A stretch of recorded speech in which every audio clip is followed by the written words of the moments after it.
We have a meeting at 12. Good to go? All right.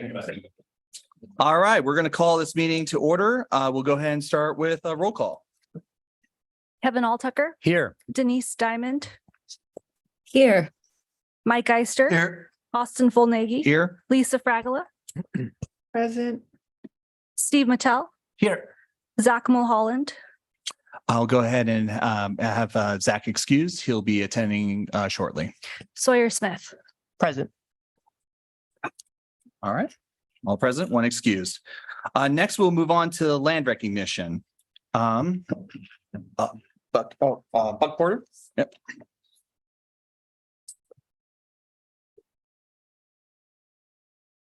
I'd like to start our meeting with the acknowledgement that the land we are on is the traditional homelands of the Kalapuya people.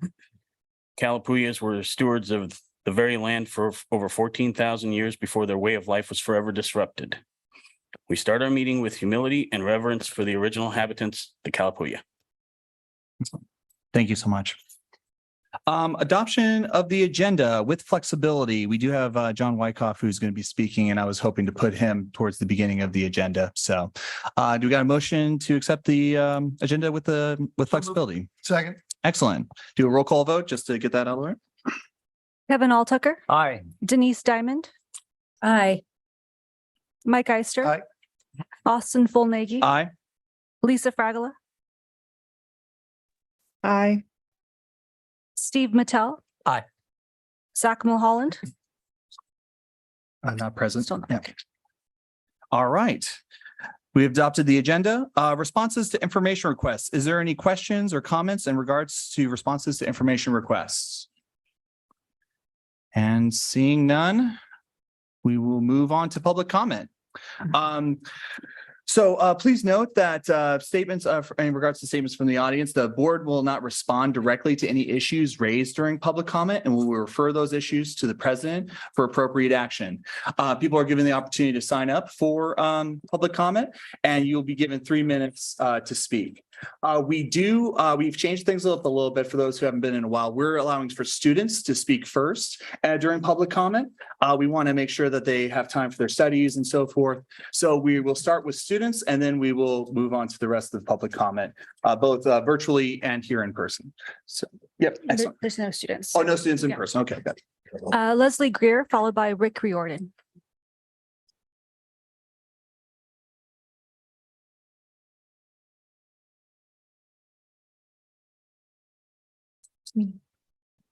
Oh, and actually, before you begin, just really quick, I know sometimes these can be really passionate public comment time periods.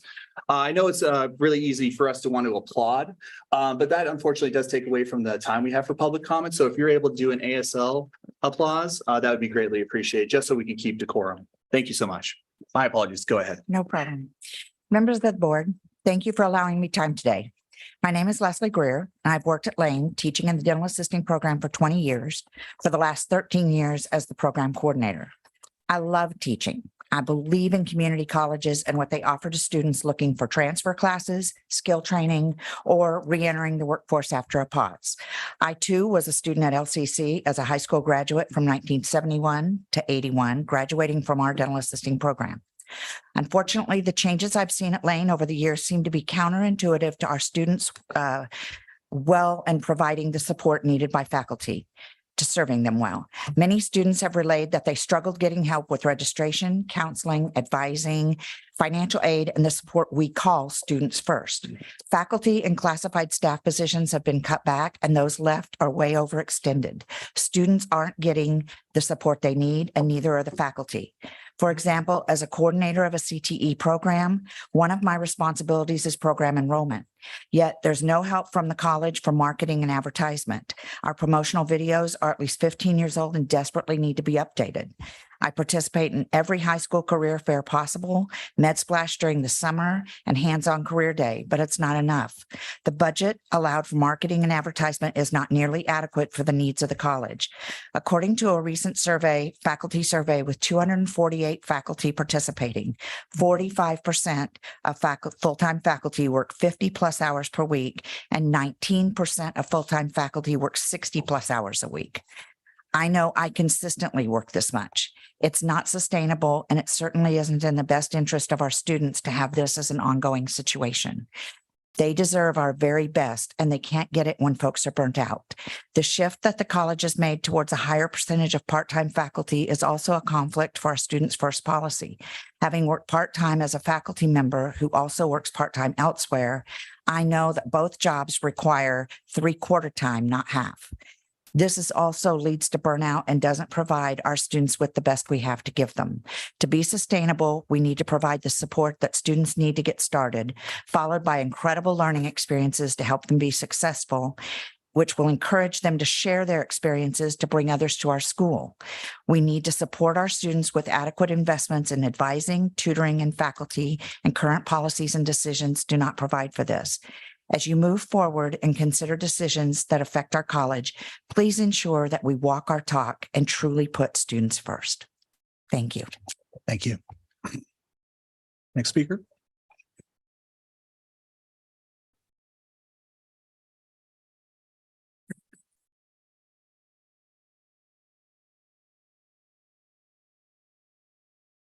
Hello, my name is Rick Reardon. I'm the program coordinator for health information management. I'm now here in my second year, and it really is great to be here at Lane. In my second year, I've been involved with academic program review, and I found out the following about our students. 68% of health information management students are on Pell Grants. This is higher than health professions or the college as a whole. In my student advising, I found students that need additional services that are well beyond the scope of what I can help them with. This includes housing, as I've had 3 students who have lost their house in fires, financial aid, domestic violence, childcare issues, and assisting with navigating health issues and other concerns that I don't have the skill or the bandwidth to help them with. On the other hand, Lane has some of the best support services I've ever seen at any community college. We did not have anything like this at City College of San Francisco, where I formerly taught. It's great to be a part of an institution like this that has such great support services and an outstanding student health clinic headed by Laura Green. There are some who kind of view these services as nice to have things that we can have when budgets are good, and they're disposable when things are tight. In fact, these are essential services that feed our enrollment. In San Francisco, we saw the repeated failed cycle of cutting wraparound services. When I joined City College of San Francisco in 1992, we had over 70,000 students, 50,000 of which were full-time. With these cuts in wraparound services, as of last fall, City College of San Francisco has 34,894 students, of which slightly over 10,000 are full-time. As times change, we may need different services. We might need to expand some services or come up with different services altogether. But using the word budget to justify cuts isn't really a budget issue after all. It's an allocation issue. It's that we're making the wrong choices to fund the wrong things instead of essential student services that drive our enrollment. So just to say, before we go cutting any of these wraparound services, please let's be careful, look at all the information before we cut services that feed our enrollment. Thank you for listening and have a happy holiday season. Take Thank care. you. Thank you. Next speaker. We'll go online. Katie Neal, followed by Todd Miller. Katie Neal, if you are able to unmute.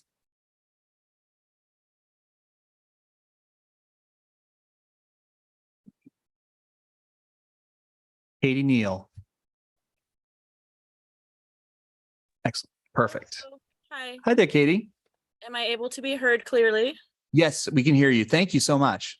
Alrighty, thank you. Greetings, Board of Education members and President Bulger and et cetera. My name is Katie Neal, classified C3 employee. and Officer at Large with LCCEF. Since assuming the role of Officer at Large, I've been doing quite a bit of outreach, especially towards the 1039ers, the C3 employees at Lane. It's been really inspiring and rewarding to get to know some of my fellow coworkers. Lane Community College has some of the brightest, kindest, inclusive, compassionate employees, true advocates of student success, and truly assets to the organization. Yet in my communications, several words started to stand out: disconnected, siloed, undervalued, disposable. These words and the frequency at which they occurred in my conversations with C3s struck me and continues to linger, echoing resoundingly in my head. Here we have hundreds of inspired, skilled, educated individuals showing up every shift with their best faces on, facilitating student success at the ground level, and they feel disconnected, siloed, undervalued, and disposable. I wasn't surprised at all when the last Board of Education work session, ACRO, a third-party consulting firm, reported similar findings in their assessment of campus climate and culture. I was a little bit salty and my eyes rolled as I wondered how much money was spent paying the firm to gather what was present anecdotal and information and common sense information that was readily available in-house. Talk about a disconnect. It would seem prudent in times of fiscal insecurity to attempt to assess in-house using already existing in-house talent before throwing thousands towards a third-party firm, which makes me wonder what other expenditures could be mitigated by utilizing already present in-house talent first. And I do think it's an allocation issue, as was just stated. But what I really want to know is how the administration justifies these critical 1039 C3 positions that are deemed casual and temporary. How are these a reflection of the community college's mission statement and core value system? These C3 positions aren't sustainable, and yet they're critical. C3s feel disposable. Disposable things are generally trash. Do you want a significant percentage of your workforce feeling like they're trash? Thank you. Thank you. Next speaker.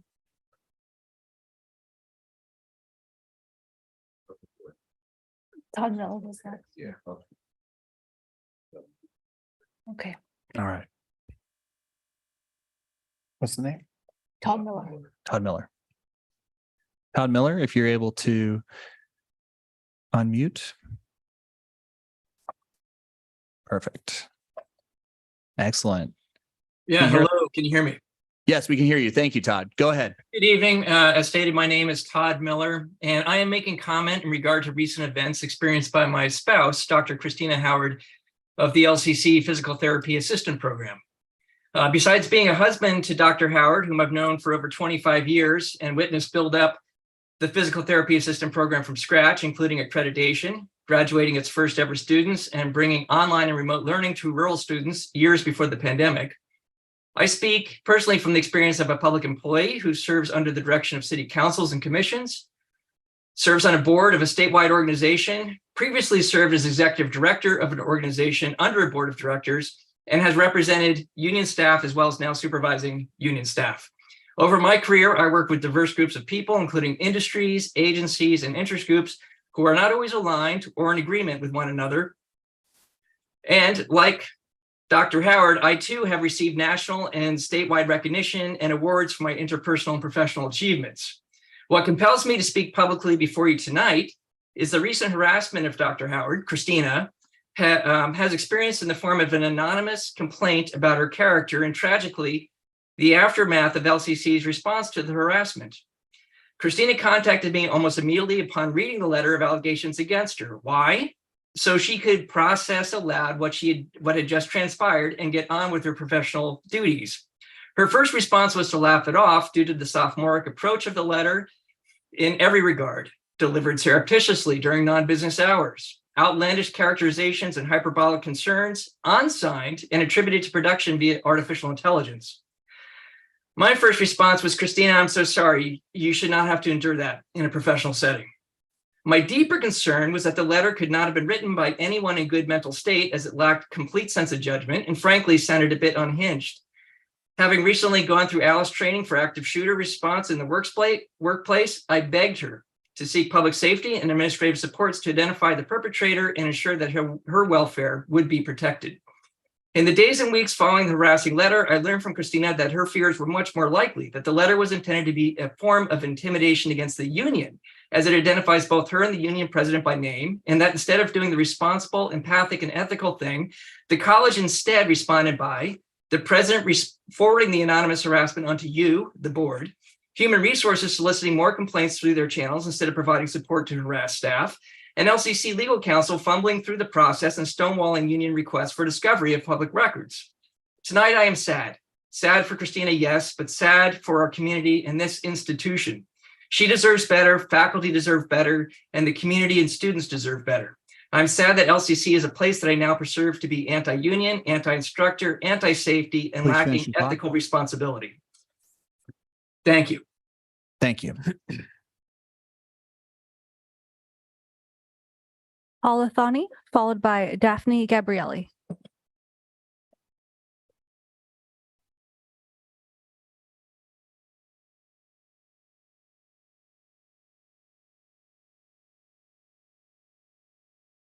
Go ahead. Dear Chair Fullneggy, board members, and President Bulger. It's hard for me to pivot after that one, but I don't want to undermine that statement. We are just wrapping up another exciting and fulfilling term. I felt thrilled to watch many of my students build confidence and gain quantitative skills in my math and society classes. No matter how creative I am in the classroom, success for students is often in jeopardy because of their life circumstances. They have jobs, children, or maybe caring for parents. Sometimes students contact me to let me know what is up. Others simply disappear and I never hear from them again. Here are a few examples. A student left in the middle of class when she found out that her mom died. A student showed up in my office, then burst into tears because they're feeling isolated and lonely. A student tells me she is pregnant and that her fiance is being unkind to her. A student messages me that their car was broken into. A student is struggling with mental illness, has lost their job, and is concerned about how they will get a deposit for a new place. A student wrote to say that she is in Klamath Falls caring for her disabled mother, and her stepdad is in the hospital with kidney failure and heart failure. A student messages me with the subject line, "Help." They are going through a bipolar episode and struggling with crippling anxiety and depression.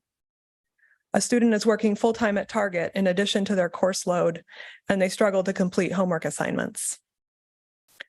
I emailed each of these 8 students about a variety of resources. 2 of these students stopped coming to class. 1 has an incomplete that they are working on, and 5 are on track to successfully complete my class. And this 8 is certainly a subset of the students that have experienced stories like these. The wraparound support services that LCC provides are crucial to retaining students.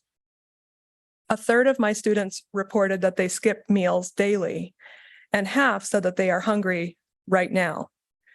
Housing is challenging. It's crucial we continue to provide basic needs supports to our students.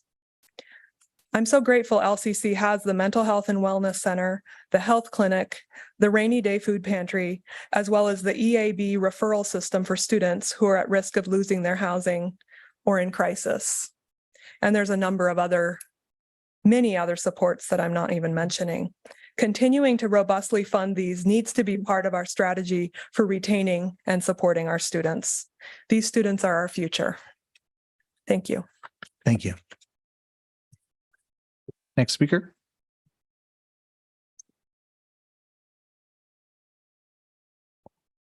Good evening. My name is Daphne Gabrielli. For me, time moves slowly, imperceptibly, like it hasn't moved at all. I still feel like the new hire, the new kid. When I first joined the temporary pool, I wasn't even 30. Since then, office mates have come and gone, colleagues have retired or died or moved on. Sometimes I will have students who say something like, "Oh, hey, My mom was your student. I have now worked at LCC for longer than some of my students' lifetimes. Where did the time go? Have I walked begrudgingly into a stasis room a la the old BB series Red Dwarf, a room in which time and space does not penetrate, walk in, walk out, one would hope, after the radiation leak is no longer an issue 3 million years later, and now I am the last part-timer aboard this spaceship? I have loved teaching part-time. My former boss said I wouldn't be a competitive full-time applicant with a master's. If I were to go back for a PhD, then LCC wouldn't be my end goal. I'd go back to study something lucrative like law. What would LCC look like if they held on to their smart faculty and staff who gained experience by being here? If they promised upward mobility instead of paying us little? Most of my smart part-time colleagues have dropped away. I think the radiation leak got to them. Some found work on outer planets. In a recent survey of 248 participants, only 37 of part-timers report feeling valued as a faculty member at LCC. Would a tenured position make me feel valued? Looking at this data, I would surmise possibly not. Only 38% of full-time faculty report feeling valued. That's a 1% difference. Would more money help me feel valued? Yes, it would. If after my most productive years, I could retire on enough to get by, yes, I would feel valued. Since 2003, I have worked with students on scholarship application essays. One of my U of O colleagues marveled at how many of my students earned the coveted Ford Family Scholarships compared to U of O students. For a while, I consulted at the university to help raise the rate at which TRIO students earn scholarships. For 20 years at LCC, I've helped LCC students earn Lane Foundation, OSAC, Ford Family Foundation, and U of O scholarships like the General Diversity and more. Scholarships improve student retention. When students are championed, they stay. Scholarship money feeds back into the college. It's sustainable. Part-time life is not currently sustainable. My career is satisfying. I love it here. I care. But the bottom line is the bottom line. Every part-timer who looks at PERS or who loses a class or who can't afford to pay for expenses has to make the important decision of staying or going. Most of the part-timers I have known have left.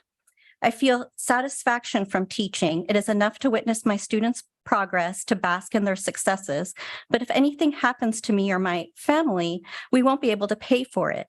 I have taught at LCC for 22 years, but I am having to pay a price for it. Finish your thought. To be here with no one to look out for me. It is more than a stasis room I have knowingly entered. It's a hole I dug myself into, which community college life supports. I have helped hundreds of students win scholarships. I have stood for my students' abundance. I hope someone will stand up for mine. Thank you. Next speaker. Christina Howard, followed by Doug Young.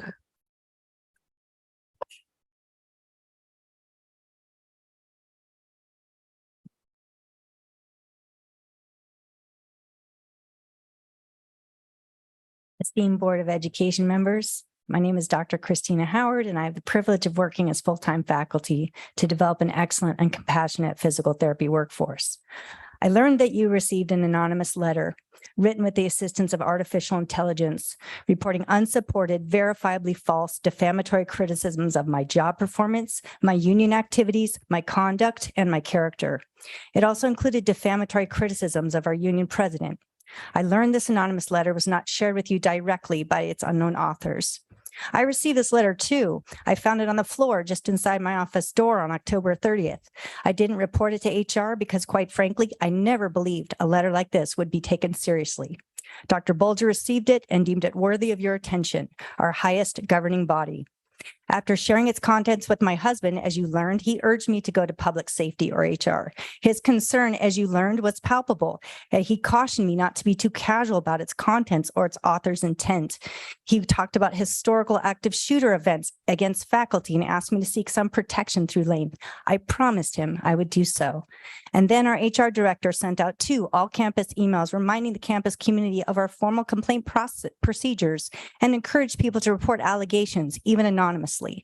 That's when I really began to feel unsafe, so I remained silent and relied on union legal counsel for advice.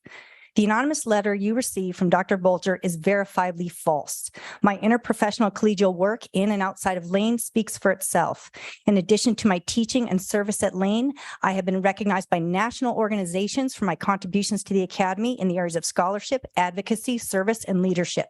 In 2020, the University of St. Augustine for the Health Sciences awarded me the Excellence in Interprofessional Collaboration Award for post-professionals. And in 2022, I received the American Physical Therapy Association's Outstanding Physical Therapist Educator Award.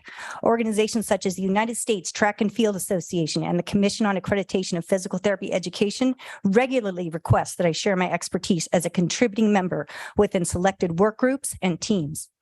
I accept that I may never know who wrote the letter, and I may never know why Dr. Bolger found it worthy of your attention. I wish I could share more about myself and how deeply I care about my work at Lane, but there's simply not enough time. I also understand that the board has clear policies about their role and scope by repeatedly and clearly stating that it does not comment on personnel or operational matters, deferring those to the president. Perhaps you can see the dilemma of my particular experience. What I will say is that my grievance work in LCCEA supports implementation of our collective bargaining agreement, the shared agreement between the college and LCCEA. It's that simple.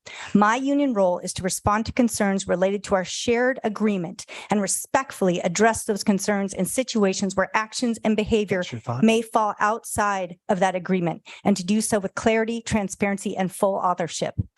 One last note. Okay. I wholly support our LCCEA president, Adrian Mitchell, and I deeply regret that whomever chose to specifically target me and my career saw an opportunity to defame her. Adrian, I am so very sorry. Their words were amplified within our highest level of governance. You don't deserve that, and neither do I. Thank you. Next speaker.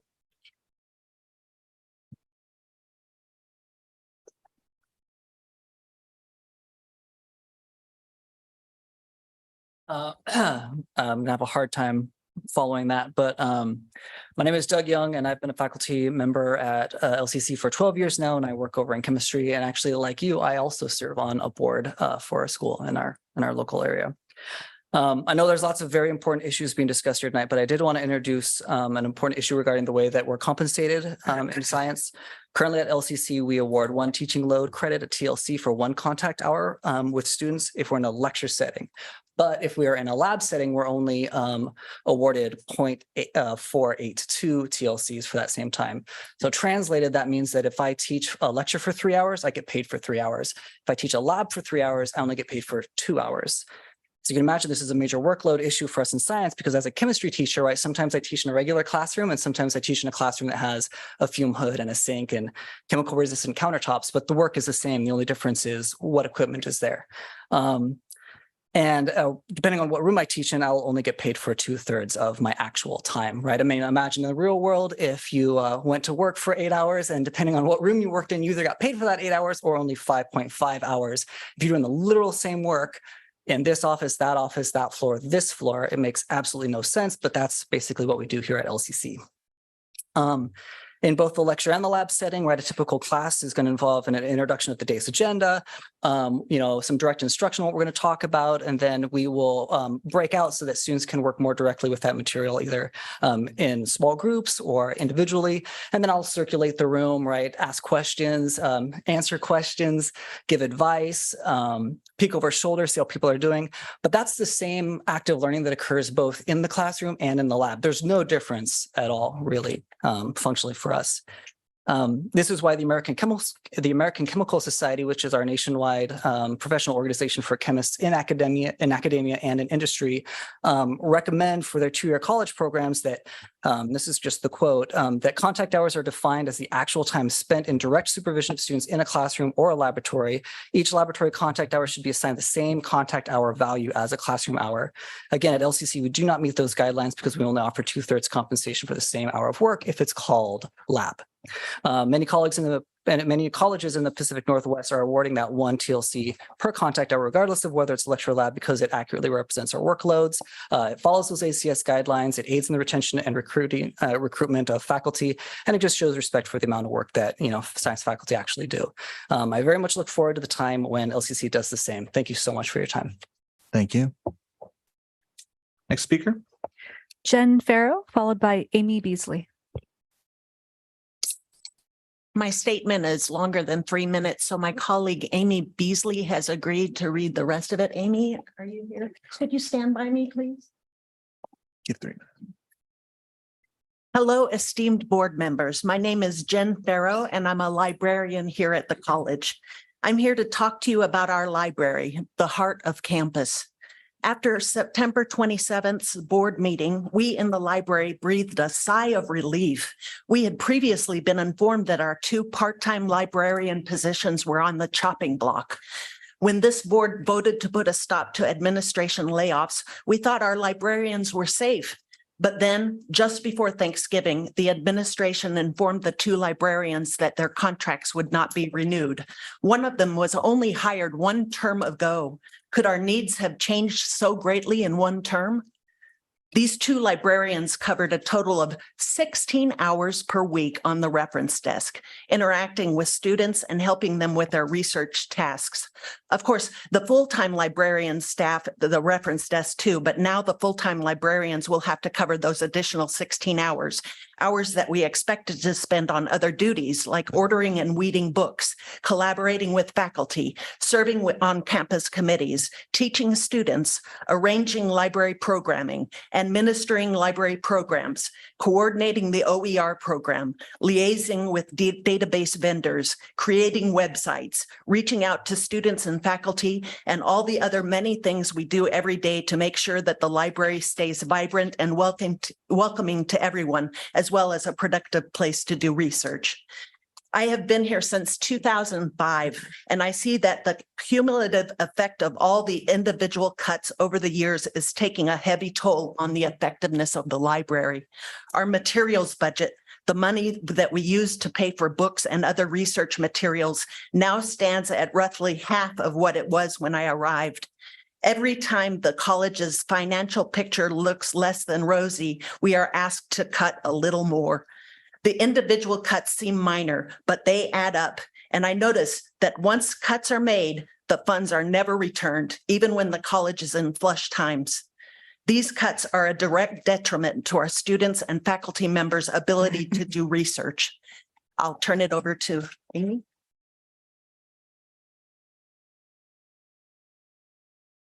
Over the past 5 years, we have either let go or not filled the positions of 6 circulation staff members, the frontline people who check out books and do other tasks.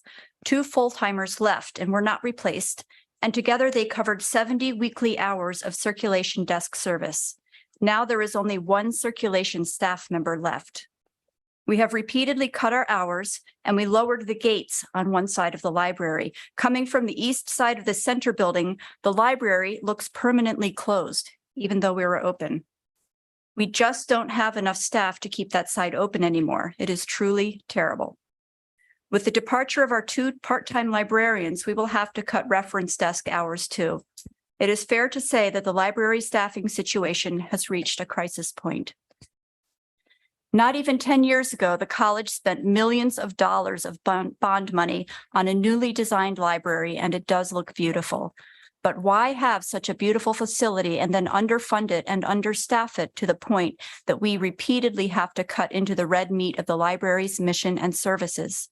Is our budget really in a drastic emergency situation? Do we absolutely have to keep cutting the library over and over? We are the heart of campus. This heart beats for you. Don't let it stop. Thank you. Thank you. Thank you.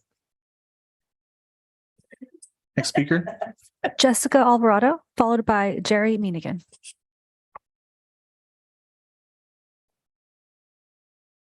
Hi, I'm Jessica Alvarado, counselor, but I'm reading the statement for Claire Dannenbaum, faculty librarian. She says, I'm writing to express deep concern about the elimination of the library's 2 part-time faculty librarian positions. Part-time librarians play an important role in directly supporting students' library learning and providing release time for contracted faculty librarians to engage in campus committee work and professional development.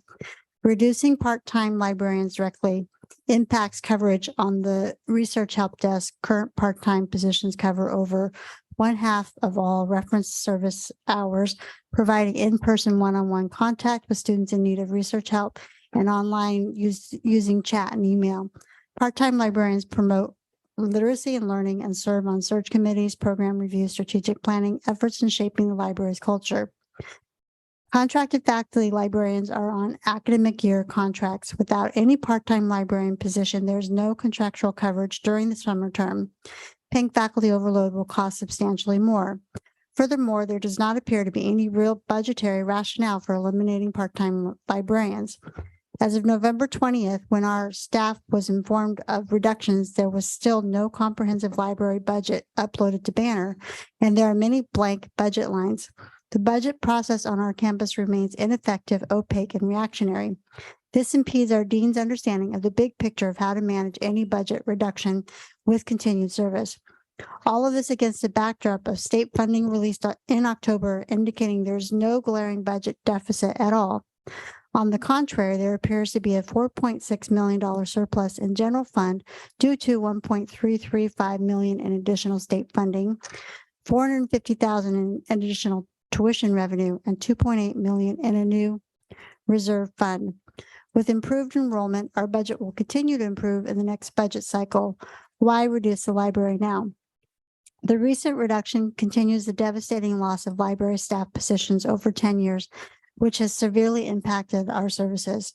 LCC Library is woefully understaffed in comparison with like institutions in Oregon and laughable compared to the averages across the country. Please understand that cuts to the library impacts every discipline, every division, and every single student seeking growth and opportunity through education at our institution. Sincerely, Claire Dannenbaum, faculty librarian. Thank you. Next speaker.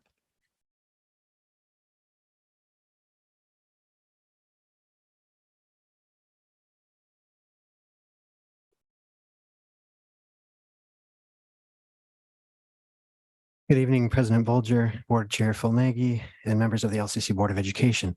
I'm Jerry Minahan, a Faculty Cooperative Education Coordinator and co-chair of LCC's Faculty Council. A few days ago, I was asked to speak on the subject of workplace intimidation and harassment at tonight's board meeting. I've worked at LCC for the past 14 years, and until recently, I probably would have declined the invitation to speak for lack of personal experience. Recently, however, that changed, and I feel obliged to share. At our October 20th Faculty Council meeting, a member asked about the status of LCC's policy around instructor minimum qualifications, which happened to be an issue of bargaining recently discussed between the LCC administration and LCCEA.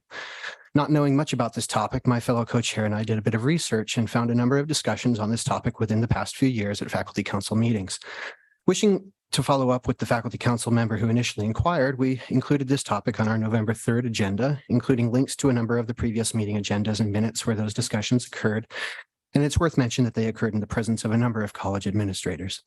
This agenda item took less than 5 minutes of time to review, wherein the information and links were presented as a response to a member's previous question. No discussion on the topic took place. 3 days later, Faculty Council co-chairs received an email from the college's legal counsel, wherein co-chairs were told that, quote, shared governance councils are not the appropriate place to discuss any subject that is being bargained, end quote. The email continued, citing other aspects of the events council considered inappropriate and stating, quote, I trust this email will suffice to stop this discussion at Faculty Council immediately, end quote. The message concluded, quote, the administration has no desire to avail itself of a hearing with the Employment Relations Board to address these unfair labor practices, but it will be forced to do so should this continue, end quote. While I'm not a lawyer, that sounds a whole lot like a threat of legal action.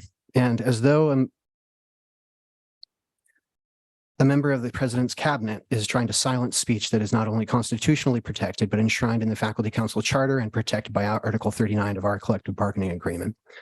Among other topics under its purview, Faculty Council's charter states it may also consider other matters brought before it.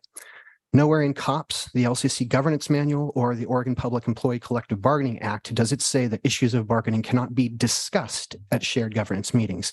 As far as what might constitute an unfair labor practice around bargaining, that would be Faculty Council actually bargaining with administration, which is night and day from what actually occurred. This experience left me feeling bullied and gaslit. Legal action was baselessly threatened against me by my own employer. I would like to ask this board to hold the administration accountable and to ensure freedom of speech and academic freedom at LCC such that employees are not intimidated and silenced, particularly under false pretenses. Thank you. Thank you. Next speaker. Adrian Mitchell, followed by Wendy Simmons, Peggy Oberstaller, Sarah Erickson, and April Myler.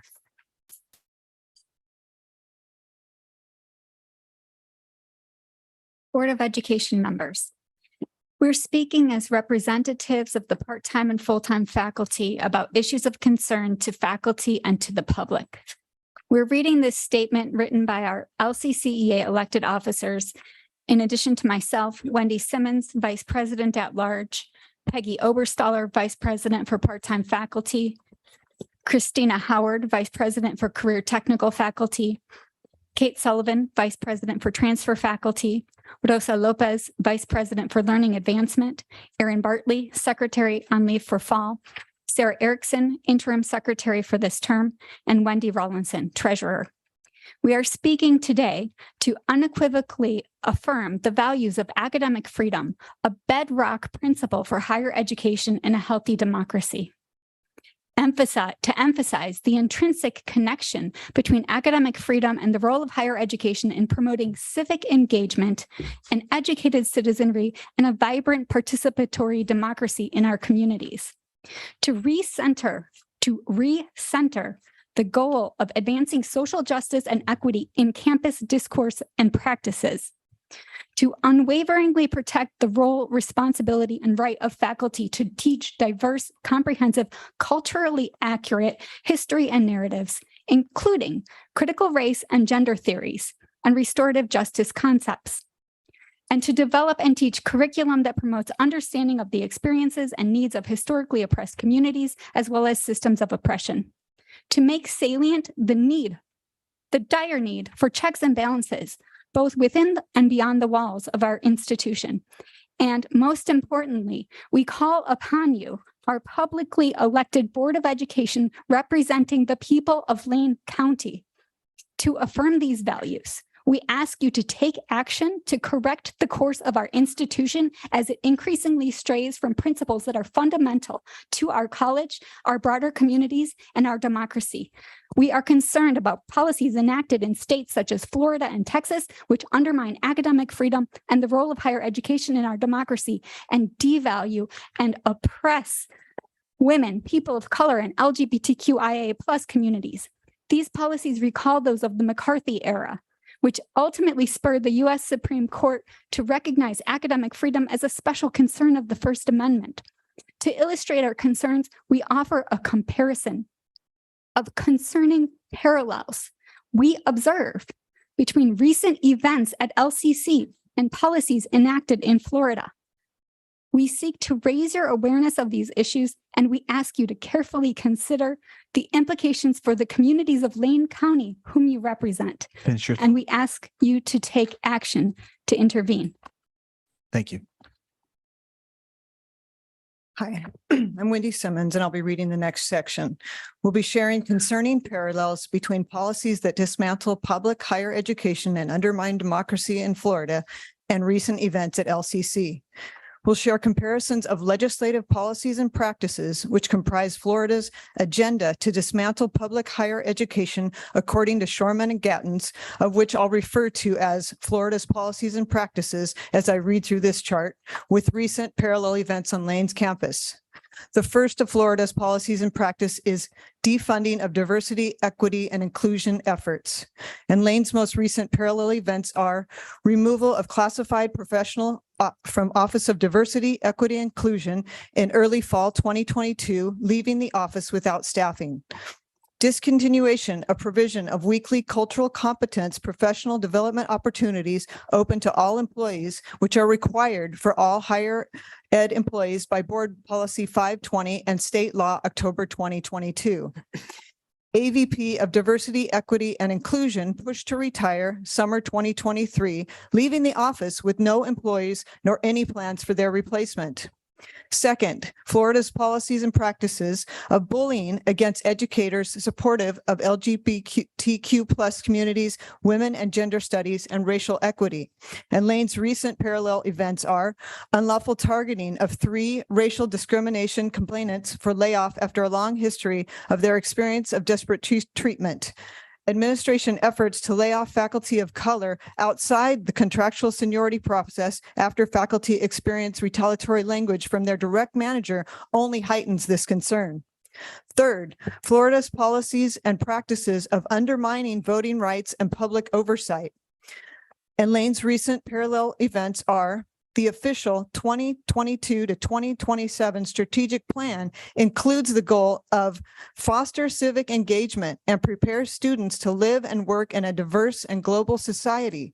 But it will be measured only by a metric that reduces and dilutes the concept of civic engagement and democratic literacy so as to render the goal virtually meaningless, with indicators based solely on participation rates in lecture series, Seniors 55 Plus Learning Program, Seniors 62 Plus Free to Audit Credit Courses, Senior Companion Program, SSS Employer, Adult Literacy, and GED Prep, largely unrelated to civic engagement and none of which even include credit students or student services.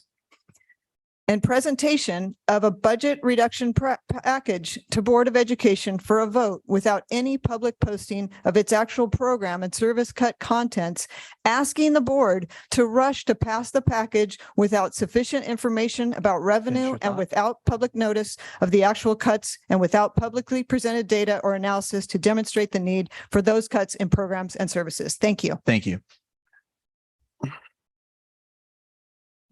This is a continuation of Florida's policies and practices undermining voting rights and public oversight.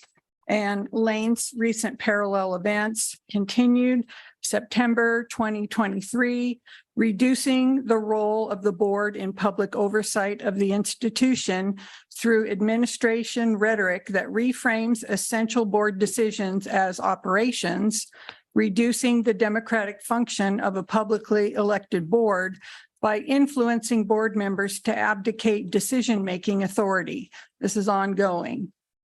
Florida's policies and practices targeting access to reproductive health care, including abortions, and targeting transgender rights. Parallel events at LCC. LCC president disallowed proposal by the student health clinic manager to expand student access to reproductive health care. Sudden announcement of student health clinic closure plans immediately following HB 2002's first hearing in the Oregon House. At the time of that hearing, HB 2002 would have required expanded access to reproductive health care and gender affirming care at college and university health clinics.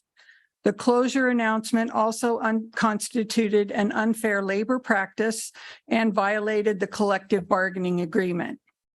Florida's policies for targeting immigrants, the corresponding policies at Lane, proposed elimination of LCC's only bilingual, bicultural faculty counselor position.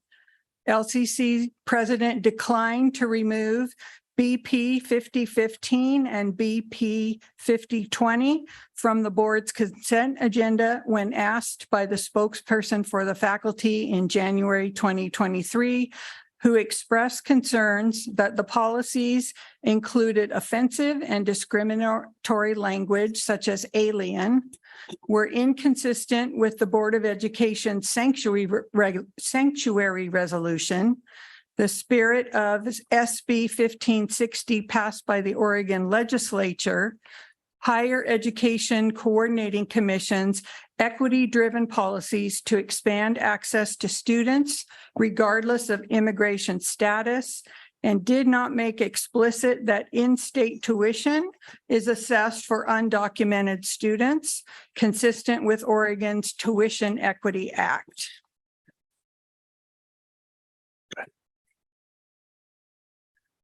Continuing, policies in Florida undermining school board and membership roles.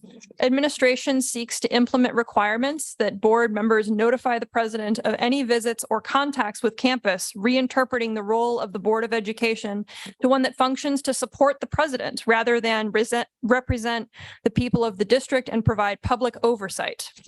Board of Direction at October 2023 work session to not change the shared governance system at this time, undermined by LCC president through a campus-wide resolution to reduce authority of shared governance system in November. And requests to LCCEA and Faculty Council that all communications from campus be provided to LCC president and then relayed by LCC president to Board of Education rather than through direct communication by campus constituencies at open public board meetings. Florida policy targeting and banning protests. Parallel events at LCC include proposal to adopt policy to speech restrictions for employees and students, despite restrictions already in effect for outside groups, in violation of employee and student rights in October and November 2022. Florida policy undermining academic freedom by undermining faculty jurisdiction over curriculum. Parallel events at LCC. Administration declined to allow Faculty Council to appoint faculty to credit for prior learning committee in violation of the collective bargaining agreement in November. Administration claims at board work session that Faculty Council is too busy to handle academic policies this year and did not assign policies that had been referred by Board of Education to Faculty Council in November this year. As Jerry mentioned, letter threatening legal action sent by the college's attorney to Faculty Council in an effort to silence Faculty Council discussion, as well as regular surveillance of Faculty Council and College Council by upper administrators. Florida practice and policy of curriculum censorship and interference. Parallel at Lane, removal of gender studies based course from a faculty member's assignment, citing content was too feminist as the reason. Florida policy undermining academic freedom by undermining faculty role in hiring decisions. After the only 2 full-time faculty members on VPAA search resigned from the committee in fall 2022, administration declined to investigate numerous complaints about search, alleging numerous violations of policy and procedure in December of last year. And despite the Campus Climate Ethics and Integrity Committee recommending a goal to ensure all hiring processes adhere to COP's hiring process with all participants, including search advocate, attending all meetings and all decisions made during meeting time, the executive administration has declared the procedure must be rewritten instead. Will the rewriting of the search procedure undermine faculty roles in hiring decisions and reduce accountability for managers? Finish your thought. Florida policy continued, reducing or eliminating specific gen ed disciplines that further students' understanding of civic engagement and or their own experience in systems of oppression, e.g. removal of sociology course from gen ed options in Florida, followed by LCC, a proposed reduction of political science discipline, January 2023, reduction of sociology discipline, January 2023, November 2023, elimination of all part-time faculty librarians despite board vote in September 2023, not to make reductions of active personnel, libraries, especially in their service to community college students, are a bulwark against misinformation and fake news. Florida policy, attacks on unions, LCC, too numerous to list. Let me repeat that, too numerous to list. Examples include targeted, threatened layoffs, which would affect union officers, and racial discrimination complaints. Please see a ULP complaint for more examples, also linked in this document.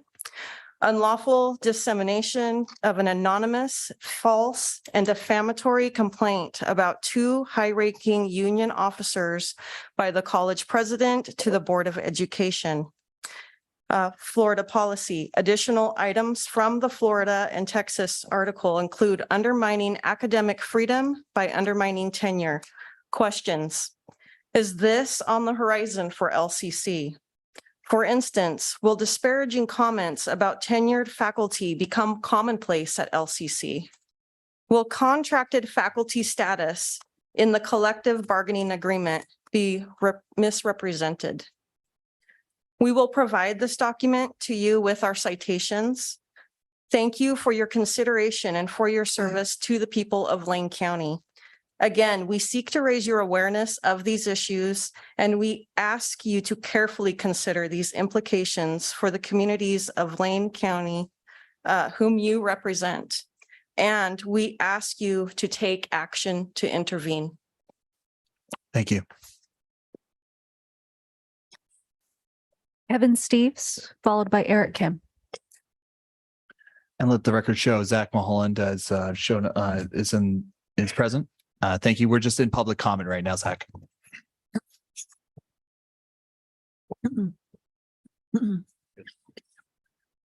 Good evening, Board, President Bolger and President Sawyer. As I stand here both as a co-chair of the Faculty Council and of the Presidential AI Task Force, my thoughts are deeply rooted in what these roles mean to me. My agenda has always been to encourage every member of our community to feel confident in raising their voice, sharing their ideas, and contributing to a rich tapestry of our college. Hearing my colleagues' perspective on recent experiences concerning intimidation and restricted dialogue, I feel compelled to share my own perspective as well. These are not just incidents, but reflections of a deeper issue that touches us all. It makes me reflect on how vital it is for us to cultivate an environment where diverse thoughts are not just allowed, but cherished. In my experience, I found that no ideas are wrong. Every perspective brings something unique to the table, and it's in this diversity that our strength lies. Disagreement, when approached with professionalism and respect, is not a hindrance, but a catalyst for growth and understanding. I believe in communication that builds bridges and not walls. It's about finding ways to connect, to understand, and to work together towards a common goal, the success of our students. This philosophy is what guides me in my interactions, my decision-making, and my approach to collaboration. My journey into education was driven by a desire to make a difference, to impact lives in meaningful ways. This is a shared desire in each of us. This is what unites us. It's why we're all here. We're all part of this incredible journey of shaping lives and futures, giving guidance to our students and guiding them towards their dreams and aspirations. I don't know of a more rewarding career. I envision a Lane Community College where open dialogue and mutual respect are as natural as breathing.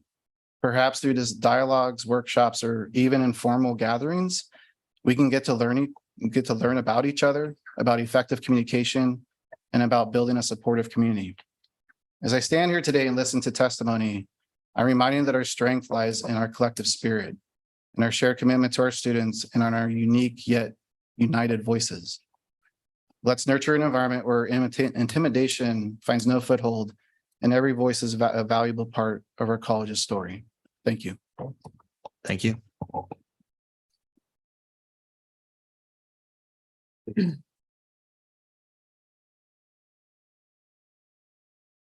Good evening, Lane Community College Board of Education and Dr. Bolger. My name's Eric Kim. I teach psychology in the social science division. I'm here to talk about what students learn in psychology and the social sciences. There are psychological processes that are unconscious and automatic that influence our thinking and behavior. Because these processes are unconscious and automatic, they're difficult to notice. When these unconscious and automatic processes lead to prejudicial attitudes or discriminatory behavior, it makes changing our thinking and behavior difficult. If you don't know what influences our thinking and behavior, we might take the wrong action to solve the problem and allow the problem to persist. To illustrate unconscious and automatic thinking, I want you to do some simple math problems in your head. And everyone has a knack for doing math, much more than they realize. And I'll take the form some number minus some number equals, and you do the math in your head. For example, 7 minus 6 equals an answer to yourself. Here we go. 5 minus 3 equals. 16 minus 6 equals. 8 minus 4 equals. Quickly pick a number between 12 and 5. If I'm lucky, you got 7. And about half, I can get half the people to pick 7. And students can guess why they picked 7, but many of the guesses are wrong. Let me try something else, and you answer to yourself. Where does coconut oil come from? Where does peanut oil come from? Where does baby oil come from? Now, you probably said to yourself, babies, and you can figure out why you were ready to say babies and stop that automatic process and correct yourself. The math problem and the oil problem are alike. The math problem, I had you subtract two numbers. And when I asked you to pick a number between 12 and 5, many of you quickly subtracted the two numbers to get 7. Being unaware of how you think can lead to poor choices and can explain things like why people prefer the Affordable Care Act over Obamacare, why about 40 to 60% of people, depending on the survey, believe we should not teach Arabic numerals in schools, or why no one realized that Indiana Jones plays no role in the outcome of Raiders of the Lost Ark until Amy points it out to Sheldon in The Big Bang Theory. Learning about thinking processes can be used for good or evil.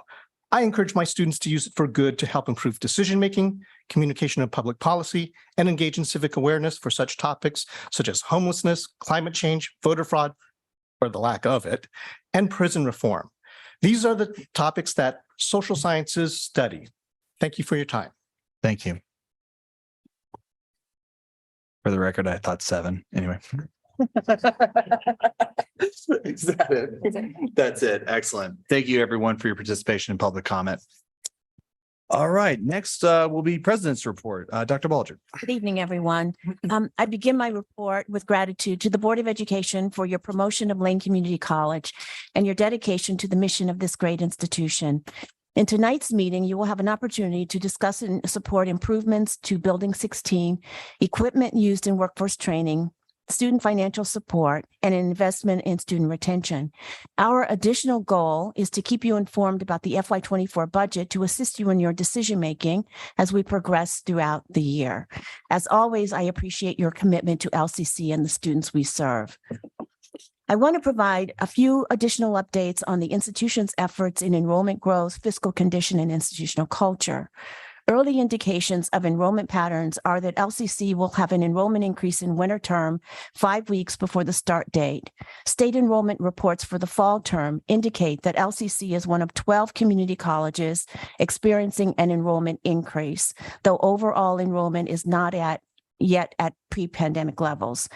Thank you to the dedicated professionals and leadership of our institution for ensuring that we remain headed in a positive direction. The good news for LCC is that community awareness of LCC's value is high. At this time of the year, as students are completing final projects and examinations, the budget is top of mind as we launch the annual budget cycle. You may recall that my report in November mentioned exercising vigilance with regard to the financial health of the institution over the short and long term. Our interim vice president of Finance and Operations informed me last week of a misunderstanding of the adopted tuition budget, which will be communicated college-wide. I am pleased that the work groups on Grow, Save, and Partner formed after the Fall Business Forum to generate specific, actionable, and measurable solutions to positively impact the budget are meeting and will continue to meet through January. 27 individuals from across the institution have volunteered to participate in these work groups. A shared sense of purpose is an element of a healthy organizational culture. One recent example of our common purpose is the celebration event hosted by the LCC Foundation on November 2nd, where over $350,000 was raised to support scholarships and the foundation. 55 faculty, staff, and community volunteers supported the event, during which we kicked off the LCC Alumni Network, also a collaboration between the LCC Foundation and the college. A second example is the introduction of LCC as the workforce and talent development hub of the region during a panel on community colleges at the Eugene Area Chamber of Commerce Economic Summit, co-hosted by LCC. As I wrap up my final report for 2023, I want to wish everyone the joy of the season and a wonderful new year. And that's my report. Thank you. Next is SGA. Oh, Can I comment, question? Traditionally we don't, but yeah, go ahead. Well, one thing caught my eye, or ear rather, President Bulger, a misunderstanding of the adopted tuition budget. And I'm wondering if it's possible for you to elaborate on that or add some context. Yes, we can certainly, thank you for the question. We can certainly add some context about that. I believe that John Nisbet is on the line. Is he on the line here? Yes, John? Yes, indeed. So, good evening, everyone. So for the question on the tuition surplus that we initially projected, which was 450,000, what we discovered was in the budget process, 5% of growth was expected on the tuition side of the enrollment revenue. And what we discovered in peeling back some of the onion is essentially that we had actually projected or budgeted 7%. So instead of a $450,000 surplus, it's $175,000 surplus. So with the winter enrollment looking strong so far, we don't project any issue by year end because that delta is relatively small. We intend to make that up with winter and spring. Hope that answers your question. Yes, thank you. Excellent. Thank you. Let's move on to the SGA report. Sawyer Smith, President Sawyer Smith. Good evening, everyone. This past session since the board meeting, we had one event and we have an event upcoming. We had a mental health seminar November 9th that the Mental Health and Wellness Clinic hosted. And we have an upcoming event. I'll get to that later. We have taken down our weekly event for now while we go through the suggestions that we have received in the feedback to make improvements in how we do things and with the event in general. With that feedback, we will make that event or other events that are better with the improvement. November or December 26th, there is an event. Let me just pull it up here. December 26th from 2 to 4 p.m.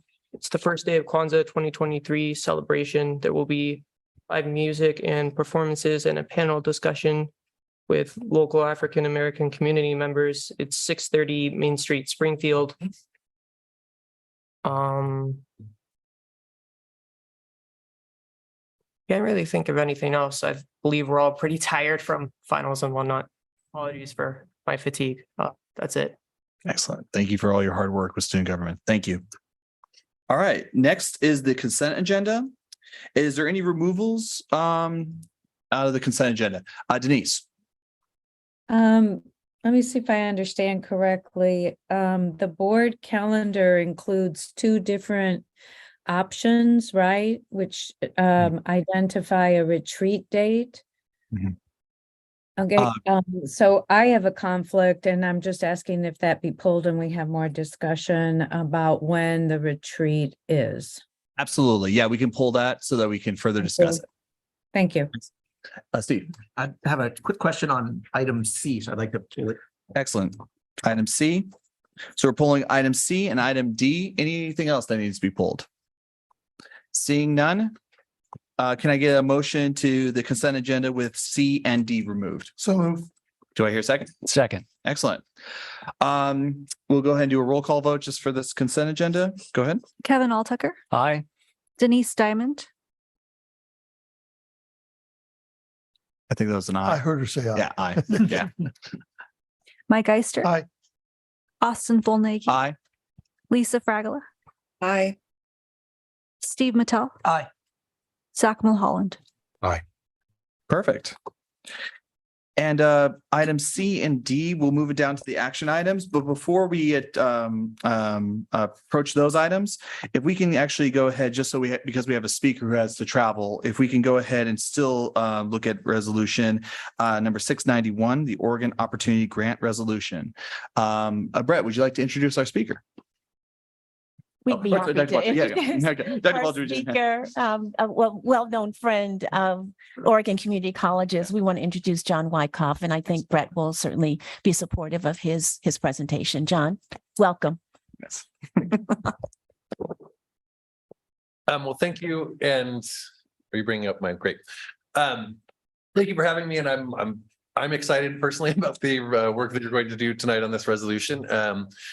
And just so you know, it is already rippling across the state, and that at the board meeting this week, the OCCA board meeting, we are going to adopt something that you will recognize as somewhat similar as a statewide resolution. And then we'll also actually be providing it to other colleges to do the same from what I think you are planning to do tonight. But I also, since you will be taking that up, was asked to give some background on sort of the change that the Oregon Student Assistant or the Student Access and Completion, the Office of Oregon Student Access and Completion has made to the way they implement the Oregon Opportunity Grant, and to kind of walk you through that and what OCCA's concerns are with the changes that have been made and what we're asking for to happen moving forward. So let's go ahead to the first slide. So here, this just talks really quickly. Oh, I'm not going to forget the bottom of it. Thank you. This just talks really quickly about what our concerns are. And the first is that the Office of Student Access and Completion, that's under the Higher Education Coordinating Commission, has moved away when they set award amounts for students in the Oregon Opportunity Grant. The Oregon Opportunity Grant is Oregon's largest primary form of need-based financial aid. That they now only look at the cost of tuition, books, fees, and supplies when they set award amounts. They don't look at the overall full cost of education as they used to, which would also include housing, transportation, food. The OSAC framework funds a lower amount currently for community college students of their cost of attendance than it does for university students, which we just think is inequitable for our students. And it really negates any of the benefit that students get from the Pell Grant by attending a lower cost institution like a community college. The Pell Grant is the same whether you go to a university or a community college, with the idea that the students are supposed to have then some leftover money to pay the other expenses. Well, the way that the way the HEC is doing it now really negates any benefit that a student would get. And then the other thing, I mean, it's something I think is always important to think about, even when you include the property tax that that your local taxpayers put into the education of a community college student.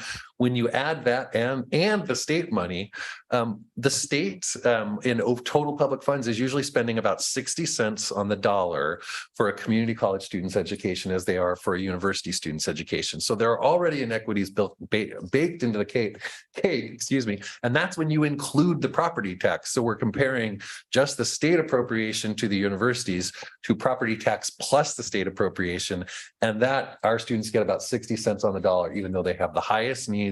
They come from, the lowest socioeconomic groups and with some of the highest challenges, but we spend less money educating them. And now the state is saying, and we should spend less on your financial aid too.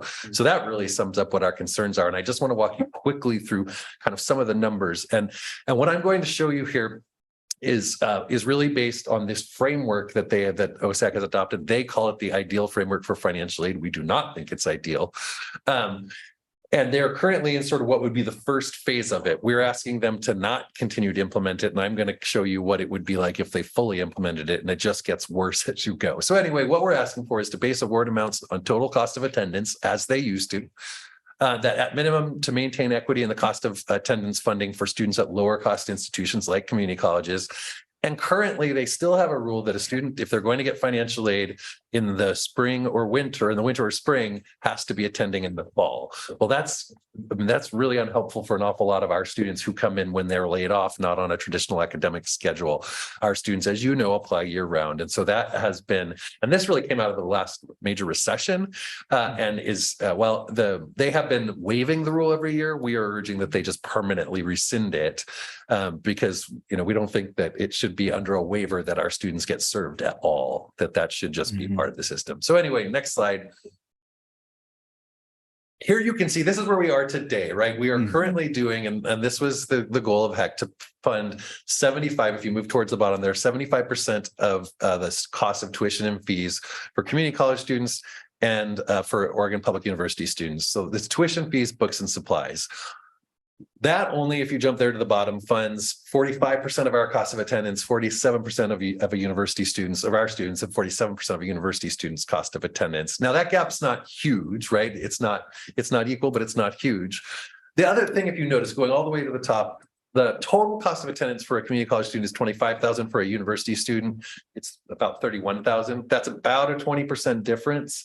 Yet this model would make the opportunity grant about twice as large for a university student if you fully implement it, even though the cost difference is only 20%. So next slide.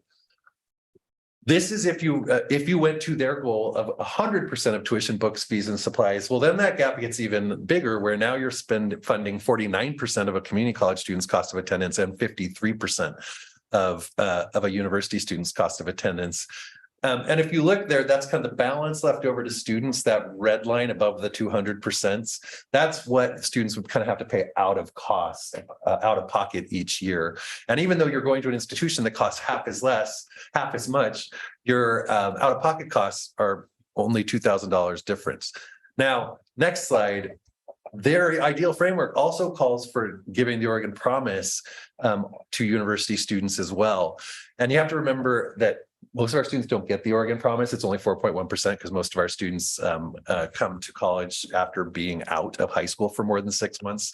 And so unless you get a GED, you're not eligible for the Oregon Promise. So most of our students don't get it at all. That middle column shows you the students that do get the Oregon Promise. If you went to 100% of tuition and the Oregon Promise, that middle column, they'd be getting 57% of their cost of education. That's pretty good. That's close to the 60% that university students would be getting. But the vast majority of our adult students, or of our students who are adults, would only be having 49% compared to the 60%. And if you look, this is what I find kind of the appalling might be too strong a word out of it, is that the out-of-pocket costs, if you look on that left side, would be higher for a community college student than they would actually be for a student going to a university that costs twice as much. That our students' out-of-pocket costs would be higher. And we just don't think that's equitable. We don't think it's good policy.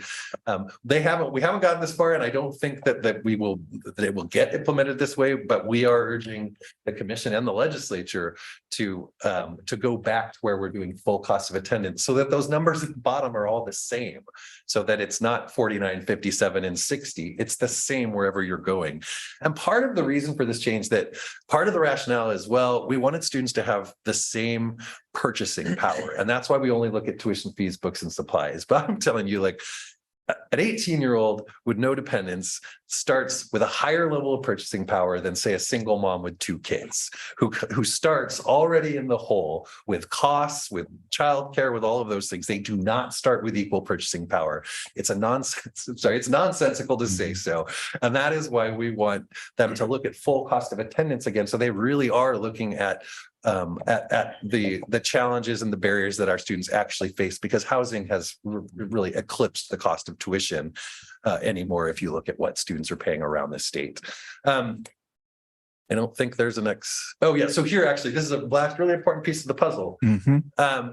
If you look at the institutional aid, that this is full-time freshmen at universities and community colleges. I did kind of a sampling. Students that go to the university, a student that goes a first-time full-time freshman at the University of Oregon will get an average institutional aid award of $7,000 a year, and 82% of first-time freshmen get it.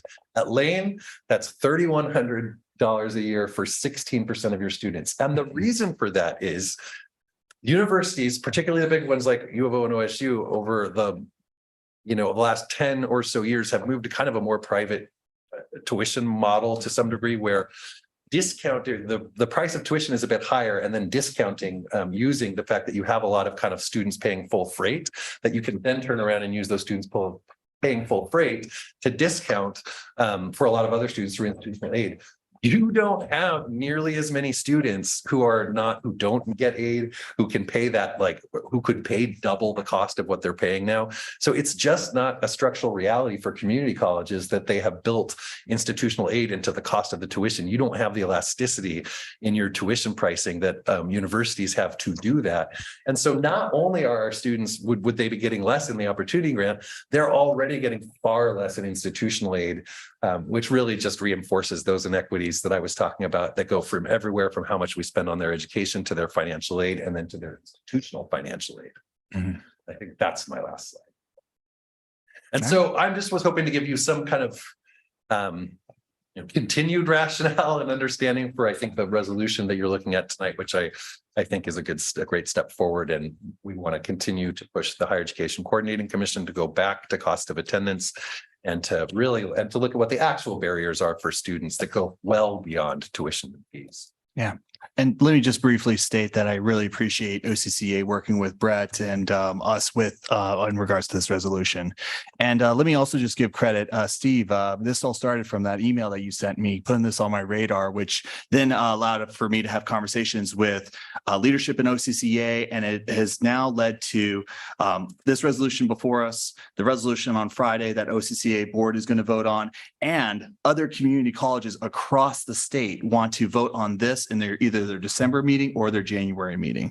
So I just wanted to give credit to that and just state that I think that when we combine our voices as different boards and different institutions across the state, we can have power in and advocating for our students and our institutions. We're open to questions. President Smith?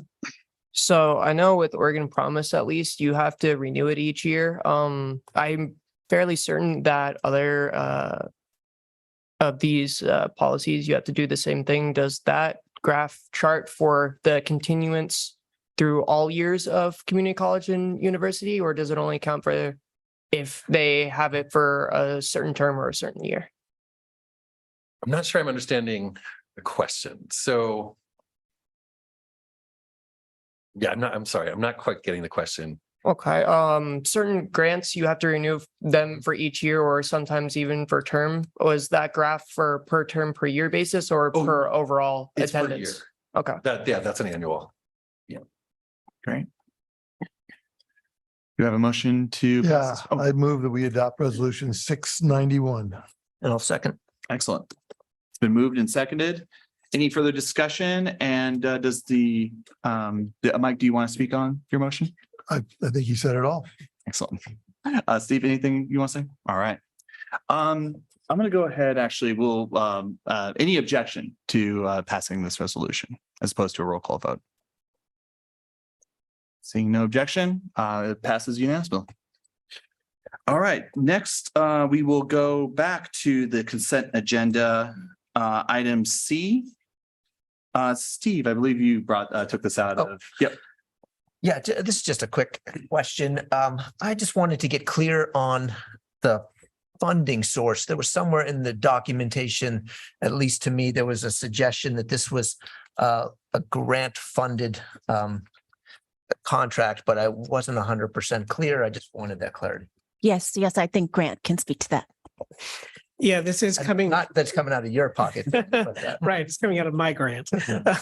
This is Perkins funded. So Carl D. Perkins, federal funding for career technical education. We're a direct recipient for that grant, and we get funding each year to support many of our CTE programs. And the funding for this particular project is coming from that Perkins funding. That's all I wanted to have clarification on. Thank you. Yep, excellent. Do we have a motion to? And I will move to approve. Excellent. Second. Steve, you would like to say anything in regards to your motion? Nope. All right. And actually, let me do it this way. All those in favor signify by saying aye. Aye. Aye. Those opposed? All right. No opposition? Great. Item D, board calendar. Denise, you pulled this one. What do we got for the dates here? And are you able to pull it up? Yeah, if we can see that. Yeah, would you be able to pull up the? Oh, darn it. Oh, gosh. Yeah. Sorry, I just wanted to be on the board here for everyone to see. So give us just one moment.